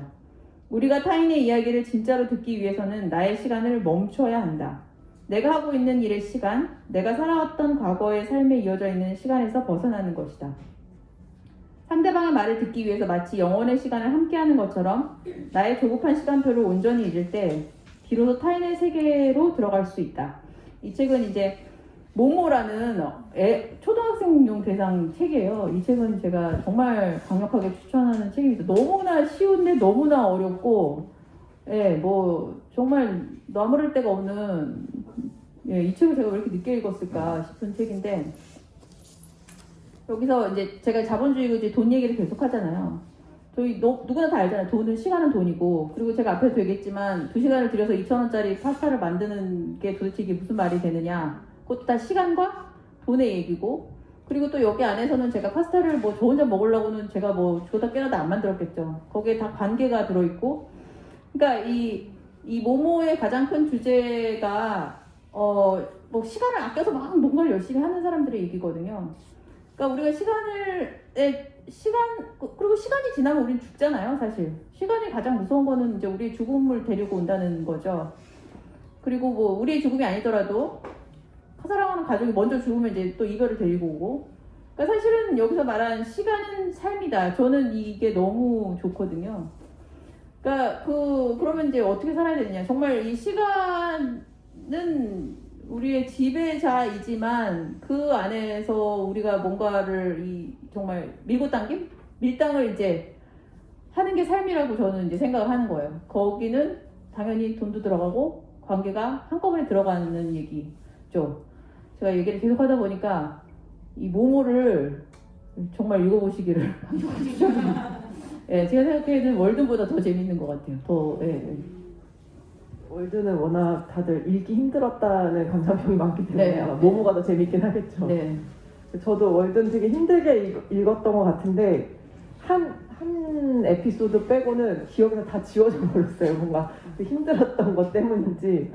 하여튼 이 뭔가 추천 도서 리스트가 오늘 나올 것 같습니다. 아니 근데 되게 좋은 말씀하신 것 같아요. 월드를 다 읽었더니 기억이 지워졌다. 저도 그러거든요. 되게 여러 번 읽었는데도 어떤 사람이 그 부분이 있지, 그럼 그게 생각이 나긴 하지만, 뭐, 월드에서 지금 얘기해보라 그러면 별로 할 얘기가 없거든요? 근데 생각해봤더니 그래서 좋은 책인 것 같아요. 왜냐면 제가 이 책을 쓴 것도, 저도 목표를 크게 잡아야 되잖아요. 월든처럼 위대한 책을 쓰려면 그 책의 마지막 목적은 이 책을 읽은 사람이 딱 놓고, 내 얘기는 생각이 안 나고 자기 얘기를 막 하고 자기 생각이 나는 책이었으면 좋겠다, 이렇게 생각했거든요. 좋은 지적인 것 같아요. 그래서 월드는 또 월드 나름대로 즐거움이 있는 것 같아요. 워낙 이 소리 저 소리 하니까 사실은 이제 그 과정을 따라가다 보면 나도 나에 대해서 이런 생각을 해볼까? 뭐 이런 생각을 하거든요. 왜냐면 이 세상에서 가장 중요한 사람은 누구예요? 자식도 아니고 뭐 대통령도 아니고 나 자신이잖아요. 솔직히 말해서. 이제 내 자신의 생각을 하는 거죠. 그럼 가장 중요한 생각과 가장 중요한 시간을 이제 시작하게 되는 책이라서 그 월든을 제가 좋아 또 하는 것 같아요. 월든 읽으십시오. 다시 바꿔서. 아니 안 그래도 이 책을 읽고 나니까 내가 월드는 도대체 뭘 기억이 왜 이렇게 안 날까 싶어서 다시 읽고 싶어지긴 하더라고요. 이런 좋은 얘기들이 있었나? 이런 생각이 들면서 지금 이제 시간에 대한 얘기를 들으면서 사실 이제 또 들었던 생각 중에 하나가 앞에 이제 자연농에 관심이 있으셨다는 얘기가 잠깐 있었는데 저는 이제 제 짝꿍하고 둘이서 이제 자연과 함께하는 방식의 농사를 고민하면서 둘이 이제 여러 가지 시도를 하면서 농사를 짓고 있어요. 근데 정말 그런 농사야말로 시간을 쏟아붓는 농사거든요.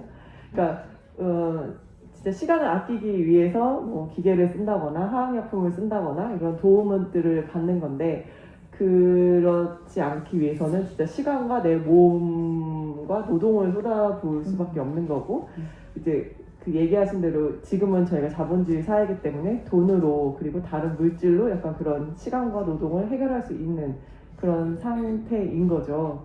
그래서 지금 시간 얘기를 하시면서 들으면서 또 제가 그런 생각이 들었어요. 뭔가 작가님의 얘기를 듣고 제 말을 하는 걸 보니까 작가님이 정말 목표하신 책을 쓰셨나 봐요.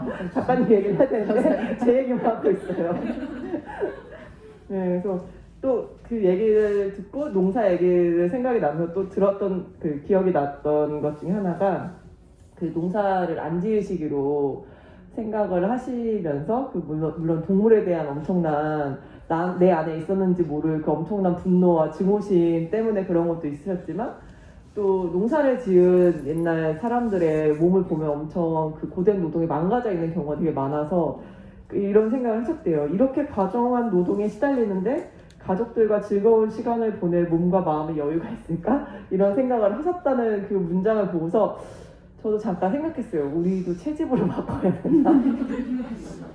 그러니까 물론 저희도 그 밭에 나가 있는 시간이 너무 즐겁고 어쨌든 사실은 회사에 가 있어도 되게 고된 노동을 하잖아요. 계속 앉아 있어야 되고 뭐 감정 노동 해야 되고 뭐 타이핑 해야 되고 뭔가 다른 일들을 계속 해야 되고 뭐 그런 것들이 있는데 이제 그런 고된 노동을 생각하면 사실 저는 제가 좋아하는 장소인 뭐 풀과 식물이 가득한 밭에서 이제 햇볕을 받으면서 바람을 쐬면서 일을 하니까 똑같이 몸은 고되지만 되게 행복하고 제가 선택한 거라서 좋다라고 생각을 하면서 그 순간을 즐기려고 노력은 하지만 그게 사실 안 힘든 건 아니거든요. 네, 그래서 이런 걸 보면서 이 인류는 왜 농사를 짓게 되었을까 그런 생각도 들기도 하고 뭔가 이게 시작하지 않고 되게 참된 선택을 하신 걸까 이런 생각도 들기도 했습니다. 네. 지금 이제 작가님이 나누고 싶은 구절들은 다 읽어주셨고요. 이제 다음으로 이제 저희가 아무래도 이제 둘이 대화하는 형식이다 보니까 작가님이 도대체 사회로 나온 저 사람은 누굴까 궁금하신 부분이 있으셨을 것 같아요. 그래서 이제 작가님께서 저한테 몇 가지 질문을 미리 주셨는데요. 일단 저희가 이제 저랑 짝꿍이랑 하던 일을 그만두고 유럽에 한 7개월 정도 여행을 갔다 왔었어요. 지금 시골에 내려가서 농사를 짓기 전에. 그래서 저희도 이제 도시에서 살았거든요. 서울에서 살았어요. 마르쉐 소비자로 가고 그러다가 그 노들섬에 있는 텃밭을 분양받아서 살았는데 그게 너무 재밌어서 이런 걸 좀 더 재밌는 거를 내 삶에서 좀 더 많이 했으면 좋겠다 이런 생각을 가지고 있었거든요. 그러다가 여행을 가게 됐는데 그래서 여행을 가서 이제 한국에서 귀농 귀촌을 하면 받게 되는 수업이나 살게 되는 마을 같은 게 조금 일관적인 약간 흐름이나 비슷한 이미지가 있기 때문에 좀 다른 걸 먼저 보고 싶어서 유럽에 있는 농가들이나 농장들을 가봤었거든요. 작가님이 저한테 주신 질문은 유럽의 농업 체험에서 새롭게 배워서 현재 농사에 적용되는 것들은 무엇이 있을까요? 이렇게 질문을 주셨어요. 네, 저희가 이제 처음 갔던 농가는 그 덴마크에 있는 스바놀름이라는 공동체였는데요. 아예 마을 자체가 공동체로 이루어져 있고 그 마을에서 원하는 사람들은 농사를 짓고 마을 밖에 있는 직장을 다니고 싶은 사람들은 그냥 직장을 다니고 그런 형태의 마을이었어요. 그래서 되게 좀 덴마크는 산이 별로 없거든요. 그래서 정말 동네 뒷산 같은데 산에 하이킹 가자고 막 얘기를 해요. 막 한 15분 올라가면 끝인데 그래서 한국에 오면 너네 정말 기절하겠다 막 이럴 정도의 산이에요. 그러니까 평야가 너무 많으니까 다 기계 농사를 많이 짓거든요. 그래서 그런 곳에서 있다 보니까 너무 대량으로 하는 농사 일을 하게 되는 거예요. 그래서 처음에 거기 가서 이게 할 때는 좋았어요. 근데 어느 날은 이제, 시금치가 오늘 출하를 해야 되는데 시금치를 좀 씻어서 묶어줄래? 그래서 오케이 하고 딱 일을 하러 갔는데 진짜 북유럽 사람들은 뼈대가 너무 든든해요. 그래서 찬물에 씻는데 장갑을 안 주는 거예요. 맨손으로 씻으래요. 그래서 맨손으로 찬물에 시금치를 한 30박스를 씻으면서 그 생각을 했어요. 내가 원하는 농사 짓는 삶은 이런 게 아니다. 그래서 저도 아마 작가님 얘기하신 대로 그 여행을 통해서 내가 원하는 농사가 뭐지? 내가 농사에 갖고 있는 환상이 뭐지? 이런 걸 생각 되게 많이 했던 것 같아요. 그리고 어느 날은 또 막 농장에 오는 사람한테 무인 판매대에 놓을 건데 민트를 70묶음을 끊어줘. 근데 가위를 안 주는 거예요. 어떻게 끊어? 이렇게 뜯으면 된대요. 이렇게 딱 이렇게 스냅을 주면 딱 꺾인대요. 근데 정말 나는 가위를 좀 주지 그러니 제가 이제 가위를 받아서 했는데 그러면서 이제 이 농사라는 게 정말 동일한 노동의 반복이구나 이런 걸 많이 알게 됐고 그 다음에 이제 갔던 데들은 되게 작은 농가들이었거든요. 자급자족이 거의 주가 되는 거기서 만난 70대 노부부 분들, 뭐 60대 부부 이런 거 보면서 이제 그때 알겠죠. 나의 체력은 60, 70대와 비슷하구나. 그러니까 나를 너무 과대평가하지 말고 내가 할 수 있는 만큼이 어느 정도인지를 정확하게 알아야겠구나 이런 생각을 조금 많이 하게 됐고요. 새롭게 배웠던 부분들은 저희가 만난 60, 70대 분들은 아무래도 이제 본인의 어떤 직업의 삶을 충분히 사셨기 때문인지 아니면 본인에 대해서 좀 더 고민을 많이 해보셨기 때문인지 삶과 그 농사 짓는 부분들이 떨어져 있지 않았어요. 본인이 환경 문제라든가 친환경적인 어떤 것에 관심이 있으시다면 농사 짓는 방식도 그러하고 본인의 삶의 방식도 되게 그러한 거예요. 그래서 저희가 처음 갔던 그 오프 호스트 집에서 되게 느꼈던 게 나오는 쓰레기는 모두 퇴비화를 하시고 설거지 물 같은 것도 마지막 허드렛물 좀 깨끗한 거는 정원에 주시고 비누 같은 것들도 다 생분해 되는 걸 쓰셔서 정원에 문제가 없게 이런 식으로 하신다거나 할아버님은 동네 이제 그 지역사회에도 계속 어떤 네트워크를 가지시려고 하시더라고요. 동네에 뭐 나비 보호 숲이 있는데 거기 가서 나무를 잘라주는 자원봉사를 하고 그 자른 나무를 받아서 말렸다가 겨울에 난방하는 걸로 쓰신다거나 막 이런 식으로 본인의 삶이 어떤 되게 순환의 그 원을 그리는 삶을 사시는 거예요. 그래서 그걸 보면서 저희도 좀 그렇게 그러니까 농사를 직업으로 그냥 그렇게 돈을 버는 걸로 하기보다는 좀 더 내 삶이 좀 더 그런 걸 같이 돌아갈 수 있는 구성이 됐으면 좋겠다 이런 생각을 많이 하게 됐고요. 그래서 그 할머니 할아버지 같은 경우는 되게 다양한 작물을 섞어 기르셨어요. 그래서 밭을 봤을 때 그러니까 그분들이 이제 도시 텃밭을 되게 여러 구획을 분양받아서 본인들이 드실 걸 키우는 거였는데 토마토, 상추, 뭐 다른 것들이 막 섞여 있어요. 그래서 그냥 멀리서 보면 꽃밭 같아요. 막 메리골드도 있고 뭐 여러 가지가 섞여 있어요. 근데 가까이서 보면 이제 막 다른 작물들이 섞여 있는 거예요. 그래서 왜 이렇게 키우시냐라고 했더니 뭐 생물 다양성 문제도 있고 뭐 이런 꽃들이 옆에 있으면 벌한테도 좋고 막 그런 얘기를 하시면서 토마토도 되게 다양한 종류를 키우세요. 뭐 10몇 가지 막 이렇게 됐던 것 같아요. 그래서 왜 이렇게 키우시냐고 했더니 그때 영국이었거든요. 영국도 기후이기 때문에 모르던 기후들이 자꾸 생긴대요. 그랬을 때 뭐 이 종류는 요즘 뭐 이 종류는 가뭄에 강하고 이 종류는 비에 강하고 막 이런 식으로 개발이 되잖아요. 종자들이. 그러니까 여러 가지를 키워야지 어떤 기후가 나도 몇 가지는 살아남아서 내가 토마토를 못 먹는 일은 없을 수 있다라고 얘기를 하시더라고요. 그러니까 그게 굉장히 작은 규모지만 생물학적 다양성이 주는 이점이라고 저는 생각을 하거든요. 그런 얘기들이 되게 좋았고 그러면서도 이제 그런 그 벌이나 곤충을 위한 뭐 꽃이라던가 이런 것들을 계속 그 밭 주변에 심으시는 거예요. 그러니까 그게 상업적이나 효율적인 걸 생각하면 진짜 말도 안 되는 거예요. 그 자리에 상추를 하나 더 심어서 하나 더 수확을 해서 막 이렇게 생각할 수 있는데 이제 그렇지 않으신 게 되게 좋았던 부분들이 있고 다른 분들도 그런 게 많았어요. 그래서 뭐 사과도 아까 이제 저는 사과 이제 거기는 약을 안 쳐도 된다 그래서 그것도 깜짝 놀랐는데 복숭아도 약을 안 치시는 거죠.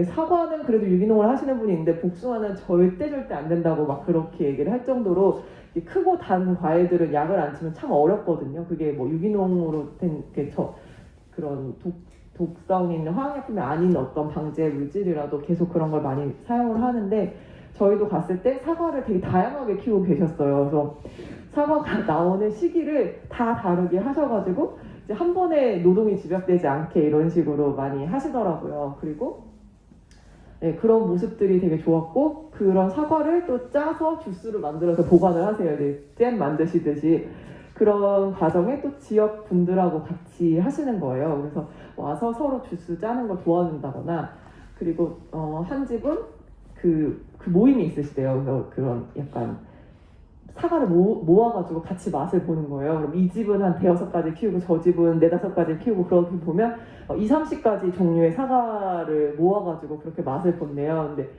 그 할아버지가 너무 재밌으셨던 게 사과나무가 가로수가 돼 있는 경우도 있는 거예요. 그리고 어떤 집은 사과나무를 조경수로 심었는데 안 따는 집도 있고 그럼 저희 같으면 그냥 모른 척 할 텐데 이분은 또 거기 가서 얘기를 해서 따오시는 거예요. 그거를. 그래서 그런 되게 다양한 종류의 사과를 모아서 만든 애플 사이더가 정말 맛있으셨대요. 저희한테 그거를 맛 못 보여줘서 너무 안타깝다 막 그런 얘기를 하시는 거예요. 그래서 그런 걸 보면서 여러 가지를 같이 키우는 것 그리고 이제 생물학적 다양성이나 그런 종류의 다양성이 주는 되게 풍요로움 같은 것들을 그 여행을 통해서 많이 느꼈던 것 같아요. 그리고 그래서 저희도 사실 엄청 많은 종류를 하고 있지는 못해요. 저희가 이제 씨앗을 받는 농사니까 섞이는 종류들은, 그러니까 여러 가지 같이 키웠을 때 섞이는 종류들은 많이 키우지 못하거든요. 특히 뭐 고추나 뭐 가지 같은 것들은 옆에 키우면 그 두 개의 특성이 섞여버려서요. 근데 그렇지 않은 것들은 가능하나 뭐 여러 가지 종류를 키우려고 하고 있고요. 뭐 토마토 같은 것도 지금 계속 한 3-4가지 이렇게 키우고 있는데 저희가 이제 재작년에는 여름에 비가 엄청 길게 왔었고 작년에도 여름에 비가 안 왔잖아요. 근데 저희가 이제 씨를 친구들한테 얻어서 한국 토종 토마토가 있고 유럽종 토마토가 있어요. 근데 유럽종 토마토는 유럽은 여름에 비가 많이 안 오니까 비가 오면은 정말 대번 다 갈라져서 거의 제대로 먹는 게 몇 년 없었거든요. 근데 비가 많이 올 때 걔는 거의 맛을 못 보고 다 터져서 떨어졌는데 작년에 비가 안 올 때는 정말 너무 멀쩡해서 맛을 많이 봤어요. 그러니까 다양한 종류를 키우니까 그렇게 이제 해마다 만나게 되거나 이게 적응하는 정도가 조금씩 다르더라고요. 그래서 그런 것들이 있었고요.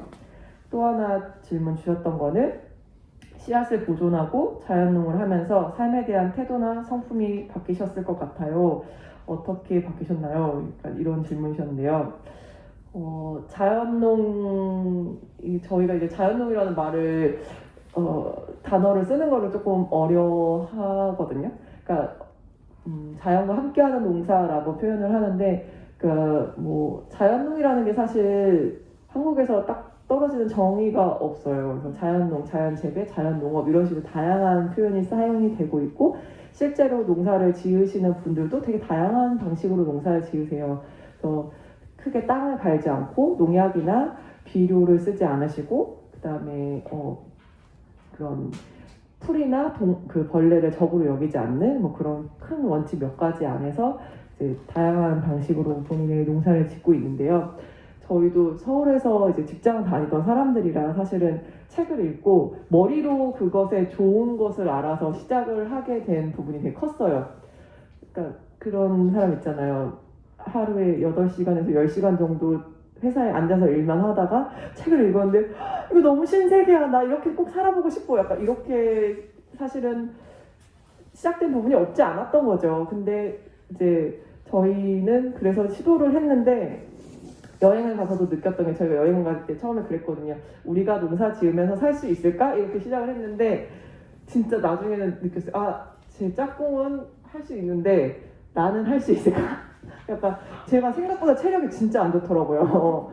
그래서 이제 몸을 써보는 일을 해본 적이 없는 거예요. 저는 집에 있는 걸 정말 좋아하는 아이였거든요. 무거운 것도 잘 못 들고. 그래서 이 머리로 알던 것들, 그러니까 머리로 알았을 때는 정말 좋은 철학이고 정말 좋은 이야기인데 그거를 내 삶으로 구현을 하는 게 너무 쉽지가 않은 거예요. 그러니까 수학도 적고 몸은 너무 힘들고 그런데 이거를 하는 거는 내 생각에 내 마음에 맞아. 그거를 계속 다 잡고 가는 게 되게 쉽지가 않고요.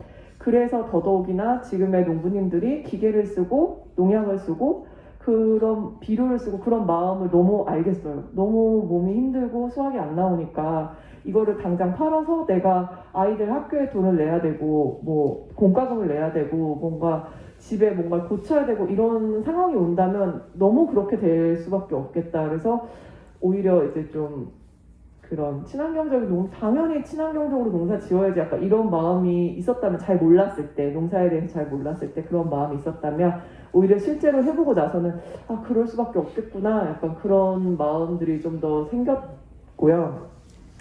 또 하나는 그러면서 이제 그 농사나 농업에 대한 우리나라의 현실을 조금씩 알게 되면서 좀 분노가 생겼어요. 왜 이렇게 되는 거지? 왜 이렇게밖에 될 수 없는 거지? 왜 이런 상황인 거지? 그런 생각들이 많이 생기더라고요.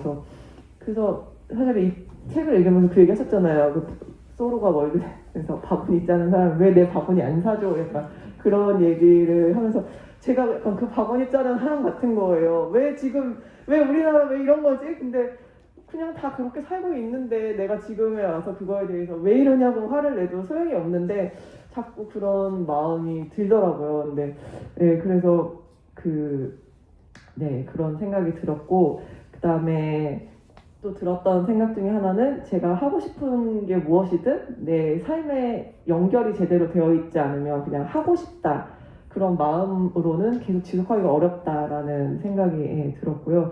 성품은 잘 모르겠어요. 성품은 이제 분노가 많아졌으니까 좀 안 좋아졌을 수도 있을 것 같아요. 그래서 제 짝꿍한테 물어봐야 될 것 같아요.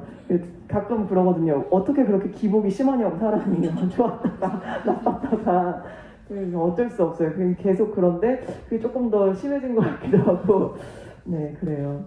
마지막으로 주셨던 질문이 기대에 비해 더디거나 실망스러울 때 다시 힘을 낼 수 있는 개인적인 비결이 있으실까요? 근데 저는 좀 마음이 힘들거나 그러면 작은 걸 하는 것 같아요. 제가 하고 싶었던 거. 그래서 뭐 그런 세속적으로는 사실 제가 숫자 게임 같은 거 좋아하거든요. 막 수도쿠나 네모네모 이런 거 있잖아요. 그래서 어찌됐든 이제 막 30분, 1시간 안에 그거를 완결을 내서 내가 이거 해냈어. 약간 이런 마음이 들 수 있는 거. 그런 거를 해서 뭔가 이제 나 그래도 뭔가 하나를 이제 완결했어. 이런 마음을 갖는다거나 아니면 이제 제가 하고 싶었던 거 뭐 예를 들면 제가 오늘 그거를 인스타에 올렸었는데 민들레 꽃이 지금 되게 예쁘게 펴 있거든요. 그리고 제비꽃도 밭에 너무 많이 펴서 너무 이쁜 거예요. 근데 이게 안 좋은 것 중에 하나는 저걸 어떻게 팔지? 저걸로 돈을 어떻게 만들지? 그런 생각 저도 되게 많이 하거든요.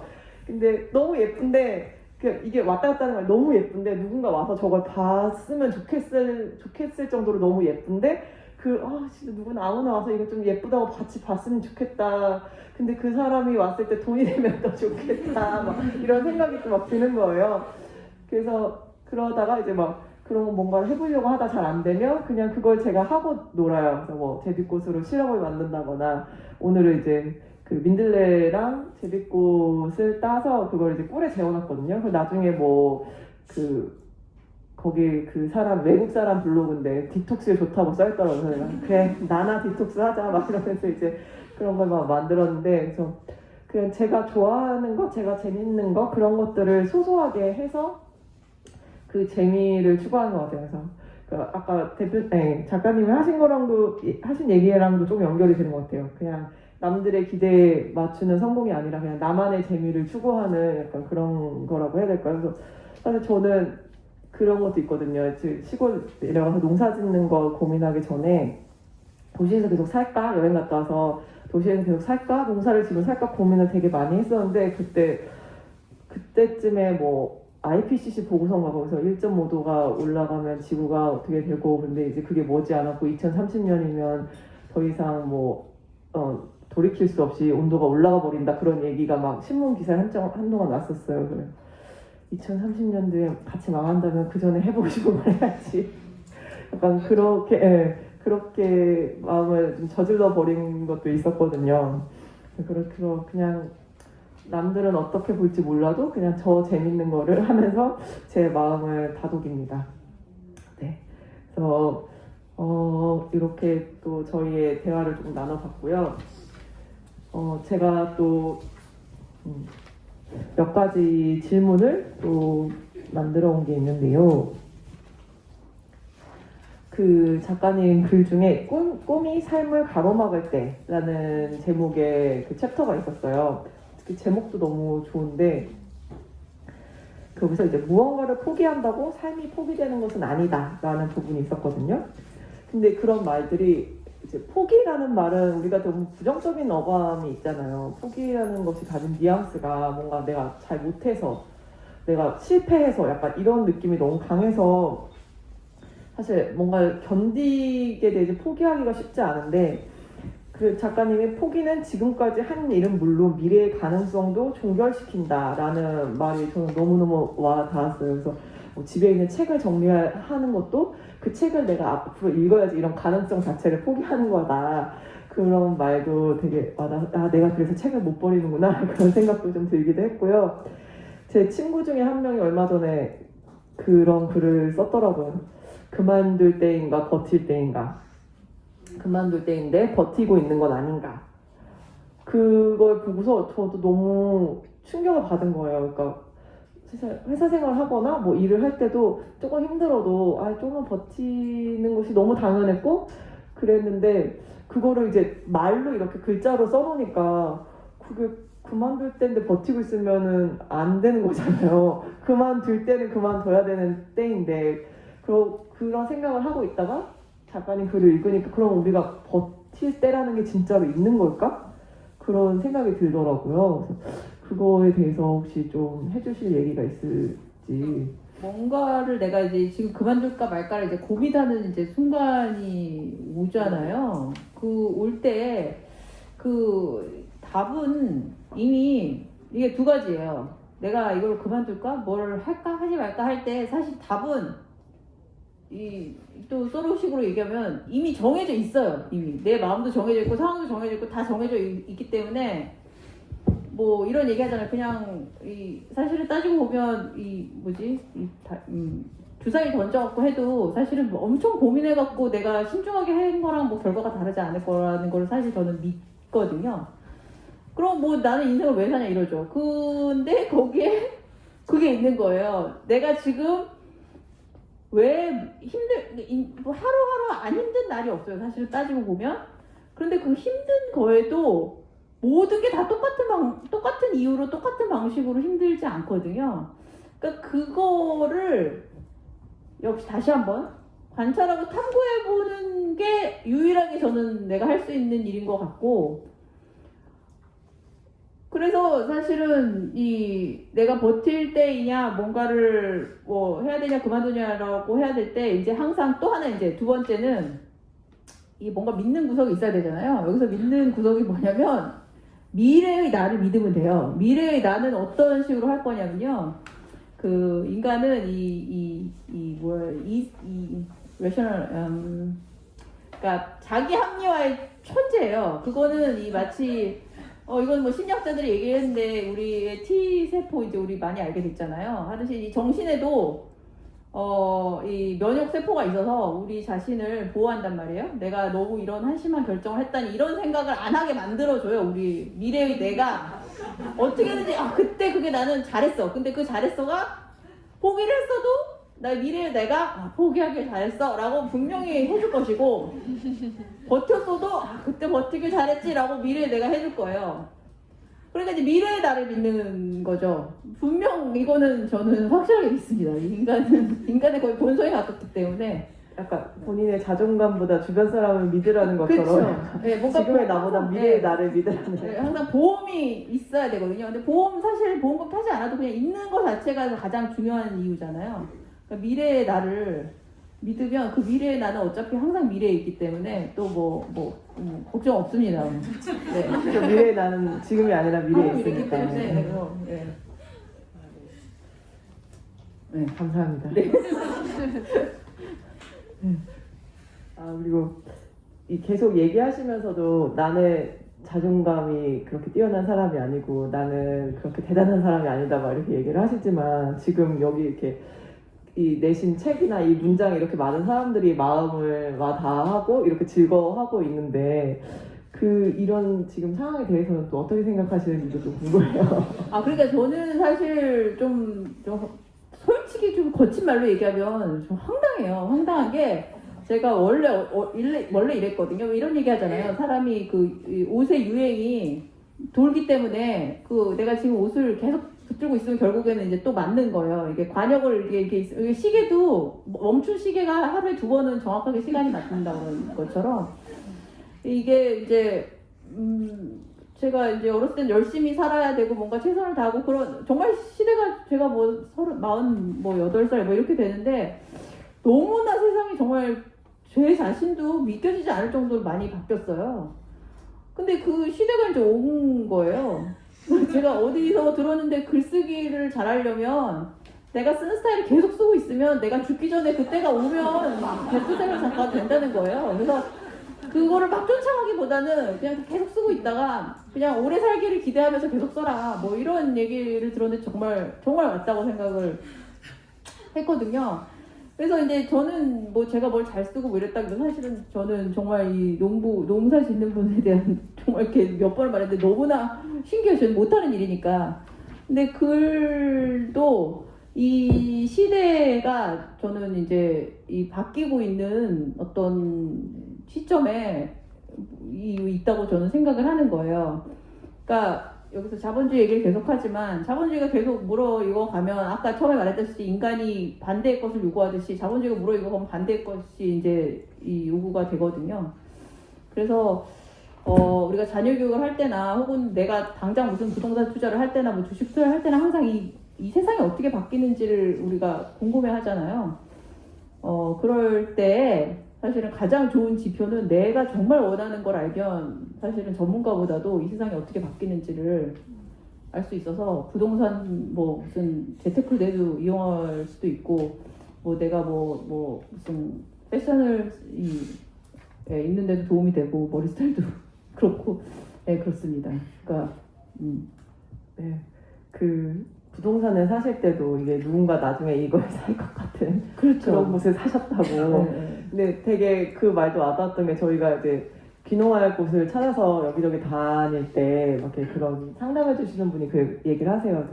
땅 바로 사지 말고 마을에 들어가서 좀 살아보고 어느 땅이 좋은지 알아보고 그러고 사라고 그렇게 얘기를 하시는데 또 어떤 분은 그 얘기 하시더라고요. 그렇게 하다 보면 몇 년 사이에 땅값이 오르니까 일단 마음에 드는 땅을 사라. 그러고 나서 아마 마을 사람들은 나중에 그 땅을 안 살 거다. 근데 너같이 마을이 새로 들어오는 사람은 그 땅을 사고 싶어 할 거다. 그럼 그 사람한테 팔고 너는 이제 너가 보증을 키워서 다른 땅을 사라. 그렇게 얘기하시는 분도 있더라고요. 그러니까 사실은 어떤 결정을 해도 결국에는 만족을 하게 돼 있어요. 네. 네, 그래서 그래서 저는 또 마음에 들었던 문장 중에 하나가 또 이렇게 딱 떨어지게 하신 말씀이 있었어요. 진짜 질문은 하나다. 지금 내가 가지고 있는 것, 갖기 원하는 것, 혹은 잃기 두려워하는 것이 절대적으로 필요한가? 라고 이렇게 얘기하셨는데, 그렇다. 이 필요에 대한 질문도 너무 좋았고, 또 결국은 그러면서 물건을 사실 때 끝을 생각하신다고 하셨잖아요. 그래서 새 물건을 사고 싶거나 필요할 때 내가 가장 고민하는 것은 돈이나 쓸모가 아니다. 물건의 끝을 생각한다. 버리고 싶어질 때 어떻게 처리해야 할지 상상한다. 소파나 식탁 같은 큰 가구, 텔레비전을 사지 않는 것도 버릴 때 혹은 이사할 때 귀찮기 때문이다. 이것도 저는 되게 와닿았어요. 저도 뭐 살 때 저희는 사실 뭐 큰 건 안 사고 식료품 같은 거 많이 사지만 그것도 포장에 요즘 버리려면 너무 귀찮은 게 많잖아요. 막 라벨도 뜯어야 되고 뭐 씻어서 내야 되고 막 그런 거 보면 그런 거 살 때 그래서 되게 고민을 많이 하거든요. 그리고 요즘은 옷 같은 것도 사실은 제가 스판이 들어간 게 몸이 일하거나 이럴 때 훨씬 편한데 얼마 전에 스판 들어간 청바지를 퇴비화 했을 때 스판덱스 부분만 나 면은 다 미생물이 분해를 했는데 스판 부분만 남아있는 거를 한번 이미지가 나온 걸 보고서 너무 충격을 받았거든요. 그래서 진짜 이 뭔가 이 물건의 끝이라는 게 어디가 끝인지에 대해서 정말 많이 생각을 하게 돼서 이 말도 되게 와닿았어요. 좀 더 진짜 이 끝 어떻게 해야 될지 그걸 좀 더 생각하고 네, 구해야 맞아요. 그러니까 물건도 그렇지만 사실 제일 중요한 건 항상 나와의 관계인데 지금 나를 사실 아까도 미래의 나를 믿으라고 그랬는데 사실은 내가 변할 거라고 잘 생각 안 하잖아요. 내가 지금 원하는 거, 내가 뭐 느끼는 게 되게 영원할 것 같잖아요. 내가 뭐 김치찌개 좋아하면 영원히 좋아할 것 같잖아요.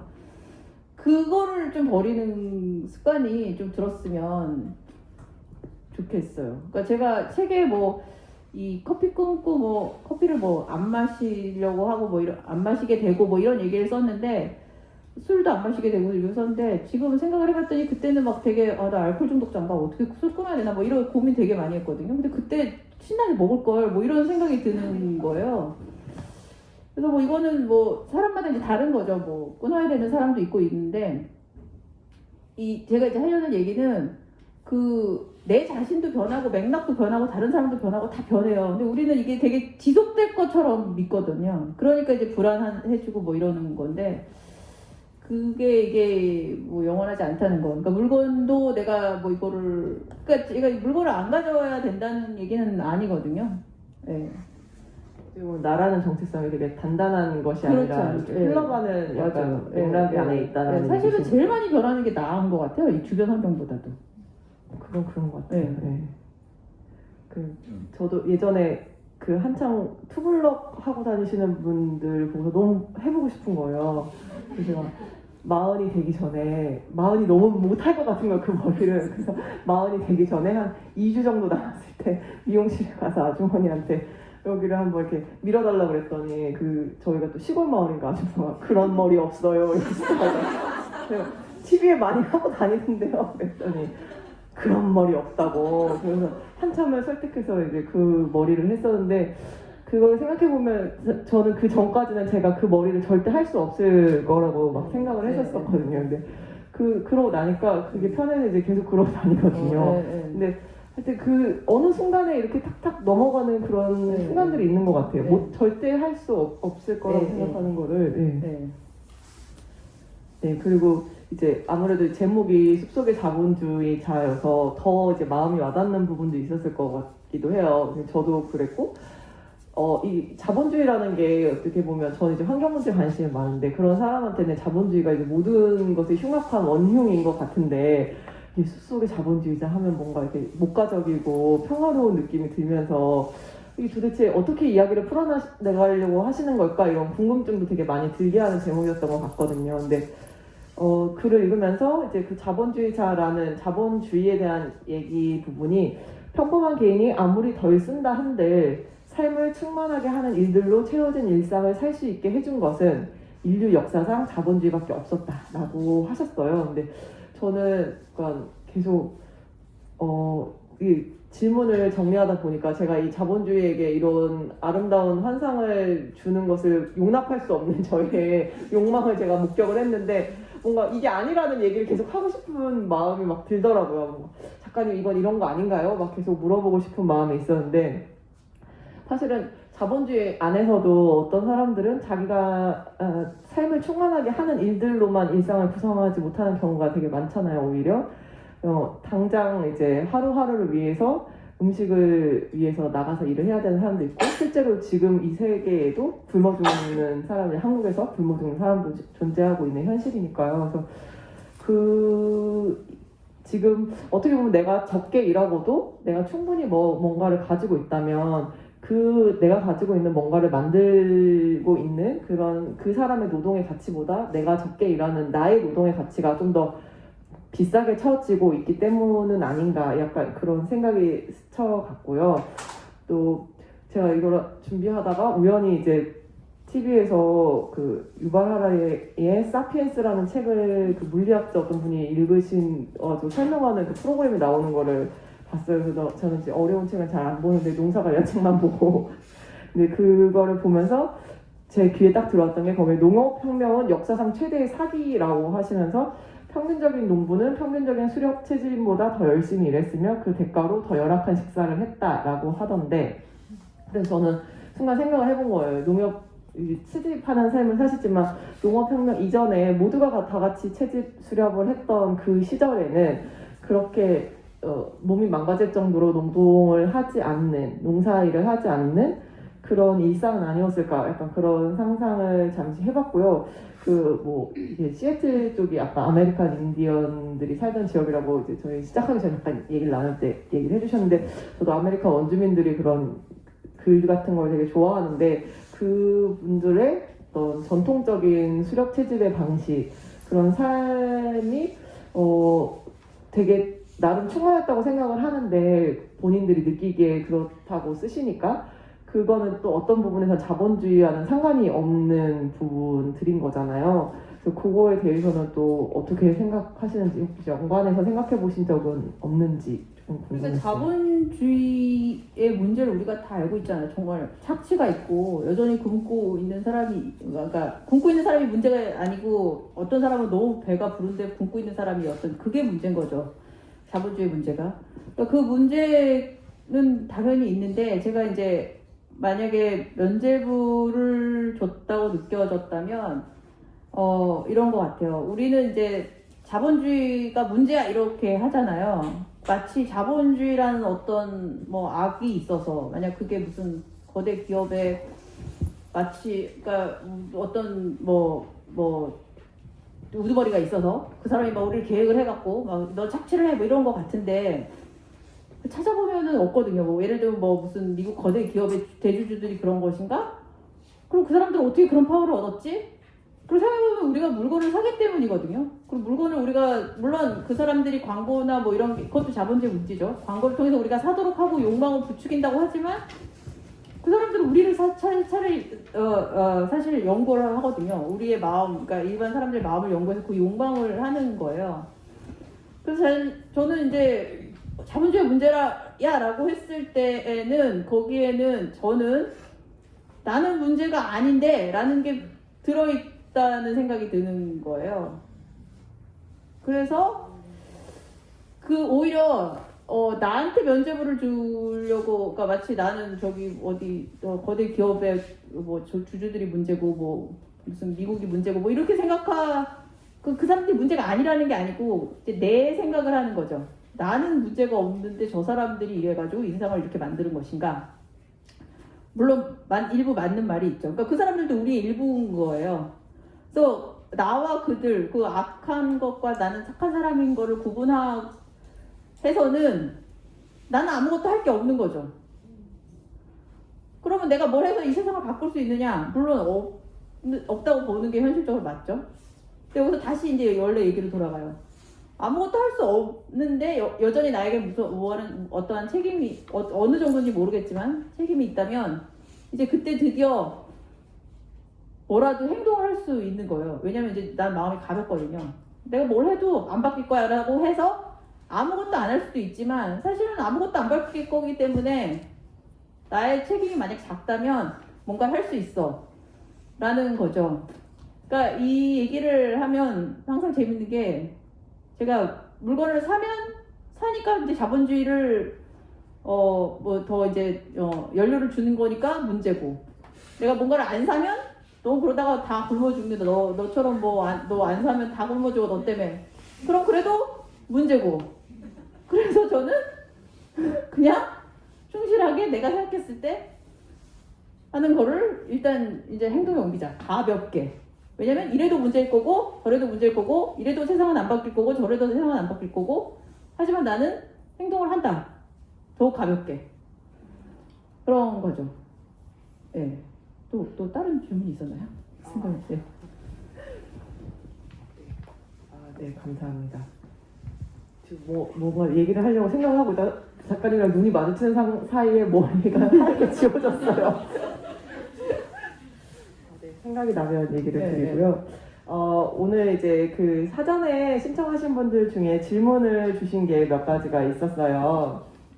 그래서 아무래도 작가님이 이제 자녀 교육이나 가족에 대한 그 책을 또 내신 게 있으시고, 그래서 그런지 또 자녀 교육에 대해서 또 질문을 해주신 분들이 있었습니다. 작가님의 육아법처럼 아이를 키우고 싶은데 수시로 흔들립니다. 그럴 때마다 부모의 불안을 어떻게 다루셔야 할까요? 제가 육아법에 대한 책은 따로 내기도 했고 거기서 이제 주구장창 제가 말하고 있는 게 이게 육아법이 아니거든요. 내가 이렇게 하는 게 좋다 이런 얘기 절대로 아니거든요. 오히려 저는 되게 개인적으로 사실은 애를 낳기 전부터 나쁜 엄마가 될 거라는 거를 이제 확신하고 애를 낳기로 했어요. 되게 왜냐면 제가 성장 과정이 뭐 애착 형성이라는 데 있어서 좀 약간 회피적인 쪽으로 이제 발달이 돼서 이렇게 성격이 그렇게 형성이 됐거든요. 별로 이렇게 제가 책에서 사람들이 막 너무 대단하세요 한 게 저는 애들한테 소리를 지른 적도 없고 화를 낸 적도 한 번도 없어요. 근데 그게 대단해서가 아니고 저는 이제 제 문제를 알고 시작했다고 그랬잖아요. 나는 그런 어떤 회피적인 엄마? 애가 이렇게 막 새갖고 다정한 엄마가 될 수 없어요. 그게 뭐 애한테뿐만 아니고 다른 사람들한테도 그런 것들이 없거든요. 좀 도망가는 스타일인 거죠. 근데 그렇게 나를 알고 또 엄마가 되기로 한 거는 아까 말했던 것처럼 좋은 엄마가 아니면 다 나쁜 엄마냐? 그건 아니고 중간 어딘가쯤에 이제 엄마가 되면 되는 거예요. 근데 그냥 엄마가 될 수는 없고 내가 이러한 문제점이 있다는 나의 어떤 이 태생적인 나의 이제 단점이죠. 그걸 알기 때문에 아까 들어준다는 거는 굉장히 어떤 아까 시간을 많이 쓰는 것도 있지만 이 상대방과의 거리가 있어야 되거든요. 그 도망간다는 건 결국 거리를 둔다는 것이기 때문에 이 애를 위해서 막 살갑게 음식을 해주고 뭐 애랑 같이 울어주고 이러진 못하지만 정말 차갑고 냉정하게 애 얘기를 들어주는 거예요. 그거를 이제 연습을 하는 거죠. 제가 그런 성향이 있다고 해서 그냥 저절로 되는 건 아니거든요. 그러니까 나는 이런 사람이기 때문에 이거를 더 개발할 수 있다라고 생각을 했고, 그래서 이 애가 그랬을 때 사실은 우리 엄마 너무 차갑고 냉정하고 정말 뭐 밥도 안 챙겨주고 무슨 엄마가 저래 라는 사람들이 충분히 있는데 그걸 다 수용합니다. 맞습니다. 진짜 너무 엄마가 좀 그런데 대신에 이제 애들이 엄마가 들어줄 때는 왜 애들이 막 따뜻한 엄마는 엄마 걱정시킬까봐 얘기 못하는 것들이 되게 많거든요. 애들이. 근데 저희 애들은 어차피 저 엄마는 뭐 내가 뭐 제대로 걱정 안 할 테니까 너무 편하게 얘기를 해요. 그러니까 그래서 이제 들어주는 엄마가 된 거죠. 그래서 제가 하는 거는 무슨 어떤 육아법 이렇게 애를 키우세요 뭐 감정을 존중해주세요 이런 거 아니고요. 역시 또 다시 한번 정말 나다운, 그러니까 나답다는 건 제가 말한 저의 단점 같은 것도 있고 장점 같은 것도 있죠. 그러니까 저는 저의 장점과 단점을 어떤 결합을 하기로 선택을 한 거죠. 그래서 그런 자기만의 방법을 개발을 해라 라는 게 제가 하고 싶었던 얘기인 거예요. 예를 들면 막 정말 따뜻해갖고 막 밥을 열심히 해주고 싶은 엄마들 있잖아요. 그게 다 아이들한테 마음 전달이 되거든요. 그런 분들은 열심히 계속 밥을 정말 당당하게 정말 난 정말 최고의 엄마, 내가 될 수 있는 최고의 엄마라고 열심히 밥을 해주시면 돼요. 뭐 다 엄마가 다 들어줘야 되는 거 아니거든요. 애들이 뭐 말할 사람이 엄마밖에 없는 것도 아니고 그렇게 하면 그 사랑을 가지고 엄마가 나에게 이런 밥을 해줬다는 사랑을 가지고 또 자기 얘기를 들어줄 다른 사람을 찾습니다. 그러니까 애들을 좀 믿으셔야 돼요. 애들은 생각보다 굉장히 저희 애뿐만 아니고 모든 아이들은 어릴수록 느끼는 건데 이제 제가 또 좋아하는 책이 루소의 에밀인데 거기서도 느끼면 애들은 굉장히 우리가 생각하는 어른이 생각하는 것보다 굉장히 강하거든요. 어떻게 보면 어른보다 강하죠. 제가 처음에 아까 얘기했던 애들이 가지고 있는 그 무한한 긍정성, 그러니까 자기 실험해보는 그게 엄청난 힘이거든요.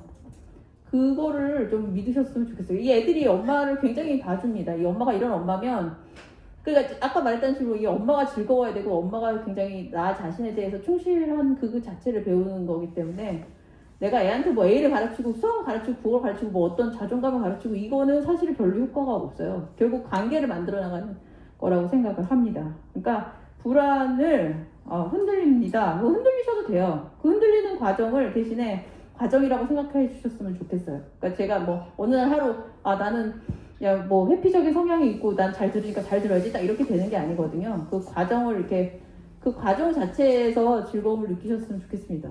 굉장히 애 키우는 일은 별로 어렵지 않고 되게 재밌고 쉬운 일이거든요. 세상에 살다가 뭐 돈 얘기 특히 얼마나 돈 벌기 어려워요. 애 키우는 일은 좀 쉬워야 된다고 저는 생각해요. 예, 애들이 그리고 그거를 수용해 줍니다. 정말 애들은 준비가 돼 있어요. 네. 네, 어떻게 보면은 여기서도 또 똑같은 얘기가 반복되는 것 같아요. 나의 어떤 성향, 내가 정말 원하는 거, 내가 할 수 있는 거 이런 것들을 좀 잘 파악하고 있어야지 거기에 덧붙여서 그 방향으로 좀 더 나아갈 수 있는 그런 상황이 되고 그게 좀 이제 작가님 얘기하신 것처럼 좀 덜 힘들고 좀 편한 방식으로 다가오게 되는 게 아닌가 이런 생각이 좀 들었고요. 아무래도 이제 너무 이제 딱 떨어지게 얘기를 하시다 보니까 질문하시거나 이 책에 관심을 가지시는 분들이 작가님도 불안을 느끼시는지 불안을 느끼죠. 저 불안을 느끼죠. 일단 뭐 돈에 대한 불안 당연히 느끼고요. 돈이 없어지면 어떡하지? 그래서 불안을 느껴요. 느끼고 근데 이제 그거는 이제 계속 하는 거고 그리고 이제 늙어가니까 몸이 이제 불안하죠. 내가 뭐 늙어가면 어떤 감정을 느끼고 어떻게 정말 신체적인 게 될지 모르죠. 그러니까 모른다는 것이 또 불안이기도 하지만 모른다는 것이 또 이제 안정감을 줘요. 왜냐면 우리가 뭐 늙었다, 돈이 없다라는 것에 거에 대한 얘기를 들으면 너무 공포스럽잖아요. 근데 사실은 모르는 건데 뭘 그렇게 뭐 모르니까 어쩜 좋은 일도 있을 수 있어 이렇게 생각할 수도 있어서 예 불안과 안정이 동시에 존재하는 것 같아요. 오히려 이제 모르니까 안정이 된다라고 얘기하시는 게 뭔가 멘탈의 단단함을 보여주는 그런 대답이 아니었나 싶고요.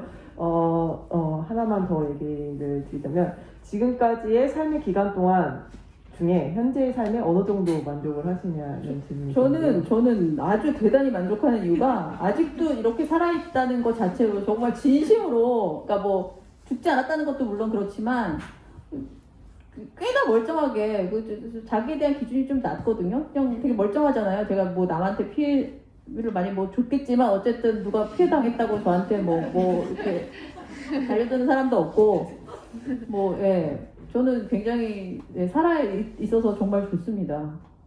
예. 살아 있었다는 게 굉장히 큰 업적 같은 게 느껴져요. 예. 근데 저희 애들한테도 그런 얘기 하거든요. 그 살아있는 건 되게 크다란 업적이야. 뭐 이렇게 얘기를 해서 저희 애들은 굉장히 그거를 또 철석같이 믿어서 자기가 굉장히 잘난 줄 알아요. 예. 살아있으니까 잘났다. 예. 예전에 아는 분이 이제 일본 무슨 TV를 보시다가 아이들한테 그 고등학생 아이들인가 너의 꿈이 뭐니 이렇게 묻는 거를 인터뷰하는 그런 화면을 보셨대요. 그랬더니 어떤 아이가 제 꿈은 장수입니다 이렇게 그래서 그 선생님이 저한테 자기는 그 순간 정말 놀라운 깨달음을 얻었다. 오래 살아있는 게 다 장땡이다. 그렇게 얘기를 하시는데 갑자기 얘기하시니까 맞아요. 그래서 저희도 뭔가 그 살아있는 것으로 인한 불안을 느끼기보다는 살아있는 것으로 인한 우리 모르는 가능성에 대해 좀 열린 마음을 가지면 이런 불안이 좀 줄어들지 않을까. 저도 열심히 긍정 회로를 한번 돌려봅니다. 그리고 이제 살아 있어서 있는 게 업적인 이유가 뭐냐면 이게 지금 이렇게 멀쩡하게 그냥 산 것도 아니고 사실 되게 멀쩡하잖아요. 멀쩡하게 살아있는 게 그 뭐 나의 노력과 나의 능력보다는 사실은 되게 운이죠. 어떻게 말하면 운이고 운을 더 확장해서 말하면 사실은 다른 사람들이 이제 뭐 저를 잘 봐주는 거죠. 굉장히 되게 막 아주 거친 말로 되게 뽀지다 이런 되게 뭐 사는 게 뭐 이렇구나 뭐 이렇게 되게 막 럭키하다 뭐 이런 생각이 듭니다. 맞아요. 감사한 일들이 많죠. 네. 저도 가끔은 저희 엄마한테 감사한 게 약간 정직해 보이게 낳아주셔가지고 제가 무슨 말을 해도 약간 정직한 것 같이 좀 그렇게 받아들여 주시더라고요. 그럴 때 이제 가끔 그럴 때 생각하죠. 엄마 감사합니다. 덕분에. 맞아요. 덕분에. 너무 좋네요. 그러면 지금 이제 현장에서 혹시 오늘 이 얘기를 들으면서 궁금한 점이 있으신 분이 있으면 현장 참가자들의 질문을 많이는 안 될 것 같고요. 한 2분 정도 들어볼까 합니다. 질문 있으시면 손 들어서 표시해 주시겠어요? 이게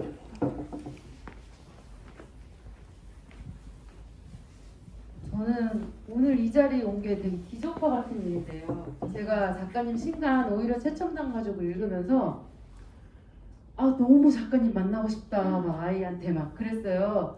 그리고 작가님 블로그를 찾아봤는데 거기서 귀국하신다는 얘기를 듣고 제가 댓글을 달았거든요. 강연회 안 하시냐고. 그랬더니 링크를 여기 보내주셔가지고 오늘 온 거예요. 그 말 하자마자 이렇게 만나 뵙게 돼가지고 전 너무너무 좋았고요. 저는 세 건 다 너무 좋았거든요. 제가 이제 어린 아이들을 키우고 있어서 부모는 관객이다랑 오히려 최첨단 가족은 진짜 제가 그동안 수많은 육아서나 뭐 자녀 교육서를 읽으면서 읽을 때마다 되게 좀 독이 됐었어요. 저는 오히려 저렇게 나는 못하는데 저렇게 못하면은 진짜 내 아이를 잘못 키울 것 같고 그런 불안감이나 중압감이 더 밀려왔는데 작가님 책을 읽고 이제는 그렇게 남을 따라하는 게 아니에요. 정말 나만의 육아법을 진짜 개발해야겠다고 생각을 했고 실제로 최근에 정립이 됐어요. 그래서 얼마나 육아가 지금 홀가분하고 재밌어졌는지 작가님한테 너무 감사한 거예요. 감사합니다. 그러니까 예전에는 롤모델을 찾았다라면 이제는 그거를 참고로 제 상황에 맞게 이렇게 육아법을 할 수 있게 해서 너무 감사하고 저는 궁금한 게 그 내 아이 키울 곳을 찾아서라는 그 소제목이 있었는데 저도 이 장소를 너무너무 찾고 싶어가지고 시골로 가야 되나 어디로 가야 되나 뭐 공동체 어디를 알아봐야 되나 한참을 고민을 했는데 작가님이 그 장소는 아무도 모르고 있는 게 아니라고 아이한테 좋은 게 아이도 모르고 나도 모르고 그거를 찾는 과정 자체가 목적이라고 하셨어요. 그래서 저는 지금도 이제 그 거기를 찾고 싶으니까 여기를 되게 집중해서 읽었는데 그럼 작가님 지금 살고 계시는 이곳이 최종 목적지는 아니신 거잖아요. 어디든 또 그때 끌리는 대로 가고 싶은 데가 있으면 또 떠날 수 있는 거고 그러신 거잖아요.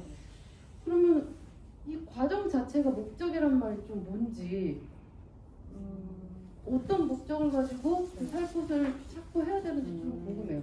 그러니까 그러니까 애들 그 아까 제가 나무 얘기를 했잖아요. 그 나무뿐만이 아니고 작은 풀들도요. 제가 이제 거기서 보면 그냥 가만히 보면 제 블랙베리 맛에 대해서도 얘기했는데 맛도 그렇고 어떤 똑같은 식물이 생긴 것도 그렇고 그 위치에 그 해가 있고 딱 그거를 모든 걸 반영해서 그렇다고 만약 민들레다 그러면 그 민들레가 모든 민들레가 달라요. 근데 그 민들레가 다르게 제멋대로 다른 게 아니고 자기가 있는 곳에 모든 거를 다 활용해서 정말 자기를 극대화시켜서 민들레가 되는 거죠. 그러니까 그게 항상 저한테는 감동이거든요. 그러니까 정말 나다운 게 되는 게 내 멋대로 하는 게 절대 아니고 사실은 더욱더 내 주변의 환경, 그러니까 그게 환경이라는 게 사람일 수도 있고 이제 뭐 나라일 수도 있고 동네 뭐 여러 가지 것들이 있잖아요.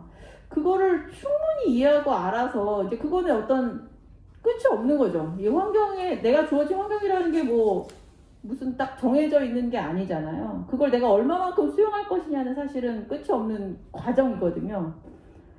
그래서 그거를 이렇게 수용을 한다면 이게 굉장히 어디서든지 그 만족이라는 게 어떤 끝에 왔기 때문에 만족이 아니고 되게 이제 말이 안 되는 또 이게 극단적인 얘기지만 다른 얘기지만 나 자신이 되면서 동시에 내가 처한 환경을 전부 다 반영하는 사람이 되는 것 그게 저는 사실은 목적이거든요. 근데 그 목적은 어떤 달성되는 게 아니에요. 나도 변하고 내 주변의 모든 것들은 변하니까. 그러니까 그거는 이제 좋은 게 그거는 어떤 달성할 수 있는 목표가 아니죠. 계속 되는 거죠. 그러니까 구체적으로 얘기하면 뭐 애를 내가 지금 여기 도시에 있는 학교인데 뭐 학군이 어때서 좋고 나쁘고 뭐 이런 고민들 많이 하실 거예요. 저도 그런 고민들 많이 하거든요. 저도 사실은 이사 갔을 때 제가 뭐 미국이니까 구체적으로 얘기는 안 하겠지만 그 정말 여러 가지 것들을 고려를 했어요. 근데 그 고려를 하면서 그 생각이 우리 애를 잘 키우고 우리 애가 뭐 예를 들면 여기서 잘 키운다는 것도 이제 되게 정의가 그런데 잘 키운다는 게 무슨 좋은 대학을 보낼 것이냐 아니면 그 잘 키운다는 게 뭘까 이제 그거부터 좀 생각을 해봐야 되죠. 그러면 만약에 대학을 잘 가는 게 잘 키우는 거라고 하더라도 사실은 이 애를 학원에 좋은 데다 보내야 될지 학원 있는 데다 좋은 데다 보내야 될지 시골에 있는 데다 좋은 데다 보내야 될지 그거 모르거든요. 사실 답 없어요. 저희 애가 대학 갔다고 그랬잖아요. 저희 애뿐만 아니고 이제 저희 애 친구들에도 이제 대학 결과들이 나오는데 정말 그 애에 따라서 학군이 좋은 데 가는 게 독이 될 수도 있어요.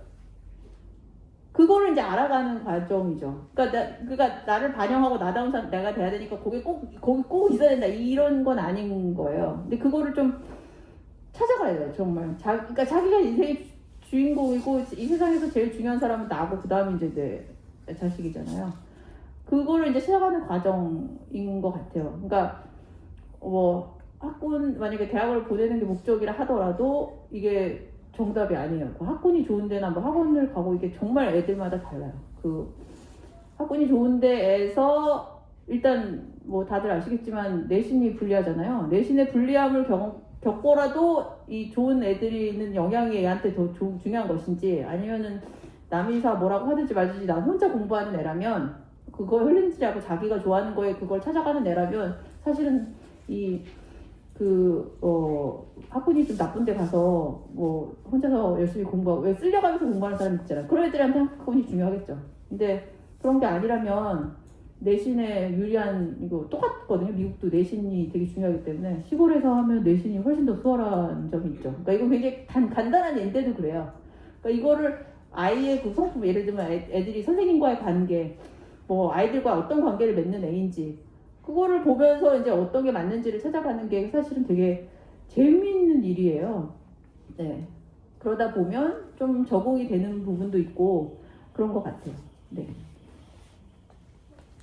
저는 질문이라기보다는 저도 이제 작가님 레터도 독자이기도 한데요. 거기서 이제 언급을 하셔서 굉장히 충동적으로 이걸 신청을 하고 이사를 해서 막 이삿짐 정리하다가 정말 막 전쟁통에서 지금 빠져나온 것처럼 여기가 좀 현실감이 없게 느껴질 정도인데 그래도 이게 흔치 않은 기회일 것 같아서 이 자리를 빌어서 좀 얘기하고 싶은 건 좀 작가님의 여러 뭐 책이나 글들을 보면서 저한테 좀 이렇게 왔던 하나의 메시지는 제가 이제 자식 농사를 하고 있으니까 저는 자식 농사할 때 아이가 뭔가 좌절을 겪거나 뭔가 잘 못하거나 이랬을 때 제가 엄마로서 진짜 나 좀 괜찮았다 이렇게 느껴진 멘트가 그거 좀 못해도 그거 안 해도 별일 아니야 괜찮아 라고 제가 이렇게 얘기해줬는데 아이가 이렇게 눈이 이렇게 사르르 녹는 게 느껴지는 거예요. 안도감? 근데 그게 사실은 제가 이렇게 살면서 듣고 싶었던 얘기였던 것 같아요. 근데 작가님의 글이 주는 메시지가 그냥 내가 조금 다른 선택을 해도 아니면 뭔가 주류가 아닌 어떤 길을 가려고 해도 혹은 그게 굉장히 불안정하거나 뭔가 잘 안 될 수도 있지만 그래도 큰일 아니다. 네.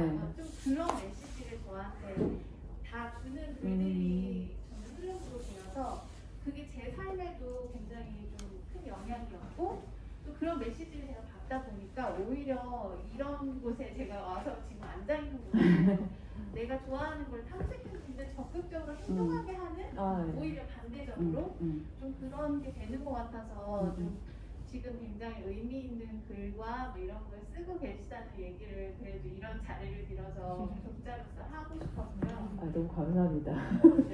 전 다른 사람을 믿으니까 제가 그런 사람이라고 믿겠습니다. 엄청 큰 뭔가를 건네셨네요. 저희 자존감을 높여주셨네요. 그리고 또 여기 와보고 싶었던 게 이제 작가님이 주는 그런 메시지에 어떤 공감하고 그거를 느끼는 사람들은 사실 좀 추구하는 게 그리고 삶에서 이렇게 추구하는 게 좀 비슷한 생각을 가진 사람들일 수밖에 없지 않을까. 그래서 어떤 분들이 이 책에 공감하고 있나 그것도 좀 되게 궁금해서 온 것도 있거든요. 네. 그래서 오늘 이 자리가 되게 제가 귀한 시간을 내서 이삿짐 정리를 하는데 네. 시간이 귀하죠, 정말. 네. 의미 있었다는 말씀을 좀 전하고 싶었습니다. 감사합니다.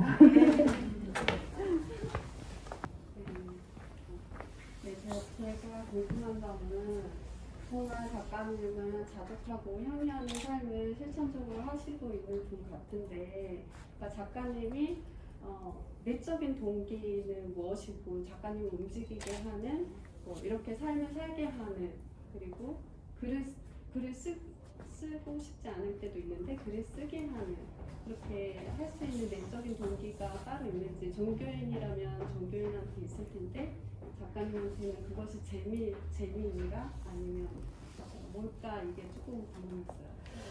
저는 그런 질문에 되게 적합한 사람인 이유가요. 제가 사실은 그 말씀한 대로 내적 동기가 별로 없고 뭔가를 하고 싶어서 한다기보다 어쩔 수 없이 하는 게 되게 많아요. 그러니까 최대한 동기라면 어떻게 하면 게으르고 뭔가를 이렇게 귀찮은 일을 안 만들면서 살아가느냐 뭐 거의 그런 거거든요. 그런데 뭐 예를 들면 애를 키우는 거 되게 힘들다고 하시잖아요. 근데 그러니까 근데 그것도 동기가 돼요. 내가 어떻게 하면 좀 안 하고 뭔가를 노력을 안 하고 애를 키워볼까? 뭐 예를 들면 애를 도시락을 싸줘야 되잖아요. 미국은 급식이 너무 안 좋아서 도시락을 싸가야 되는데 저 애를 애가 직접 도시락을 싸게 하면 내가 안 싸도 되겠다. 이제 그러면 이제 조금 그러기 위해서는 좀 약간의 처음에 고생이 필요하죠. 그 애한테 도시락을 싸고 싶게 좀 만드는 이렇게 꼬시는 어떤 과정도 있어야 되고 그 애가 도시락을 쌀 수 있도록 지도를 해줘야 되잖아요. 뭐 근데 어쨌든 그렇게 하면 결국에는 도시락을 제가 계속 고등학교 때까지 싸주는 것보다는 그 앞에 고생이 좀 덜 하거든요. 사실 그게 아주 솔직한 감정이에요. 근데 그 동기인데 그게 또 이제 또 마침 애가 그렇게 하다 보면 애도 만족을 하고 만족을 한다고 저는 이제 생각을 하는데 하고 그리고 이제 뭔가 아침 시간을 되게 즐거워하는 기도 해요. 그러니까 너무 애를 도시락을 혼자 싸고 가서 미안한 것 같아서 저희 남편이 일어나서 같이 이제 있어줬더니 애가 이제 자기 나는 고독한 아침 시간이 좋다. 아빠도 이제 나오지 마라. 뭐 이래서 이제 그게 됐고.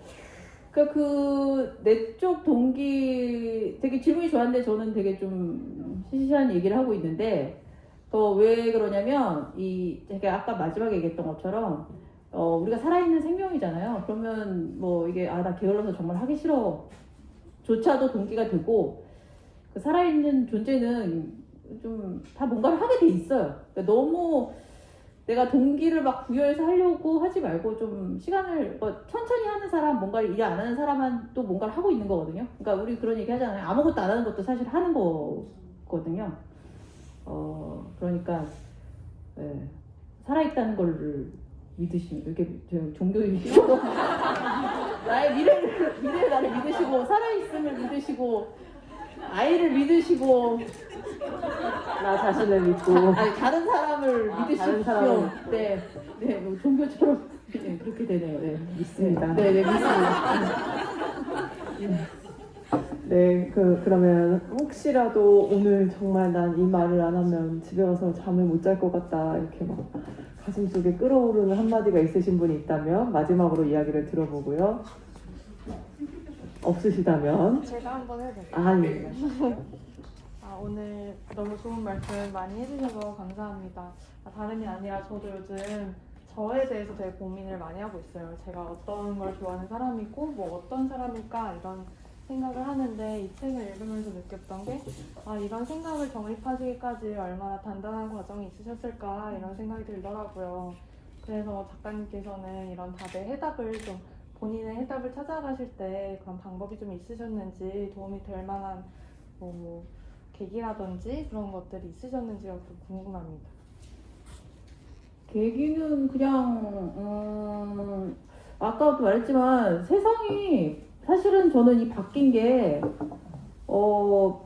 사실 뭐가 더 좋고 안 좋고는 아니 옛날 세상이 뭐 무슨 세탁기가 없이 손빨래를 했다고 더 나쁜 것도 아니고 뭐 요새 뭐 인터넷이 많아져가지고 피곤하게 됐다고 더 나쁜 것도 아니거든요. 근데 어쨌든 우리가 느꼈을 때 세상이 바뀌고 있죠. 근데 그 바뀌는 것에 대해서 내가 좀 반응을 하겠다 이런 그냥 어떤 기본적인 약간 그런 태도?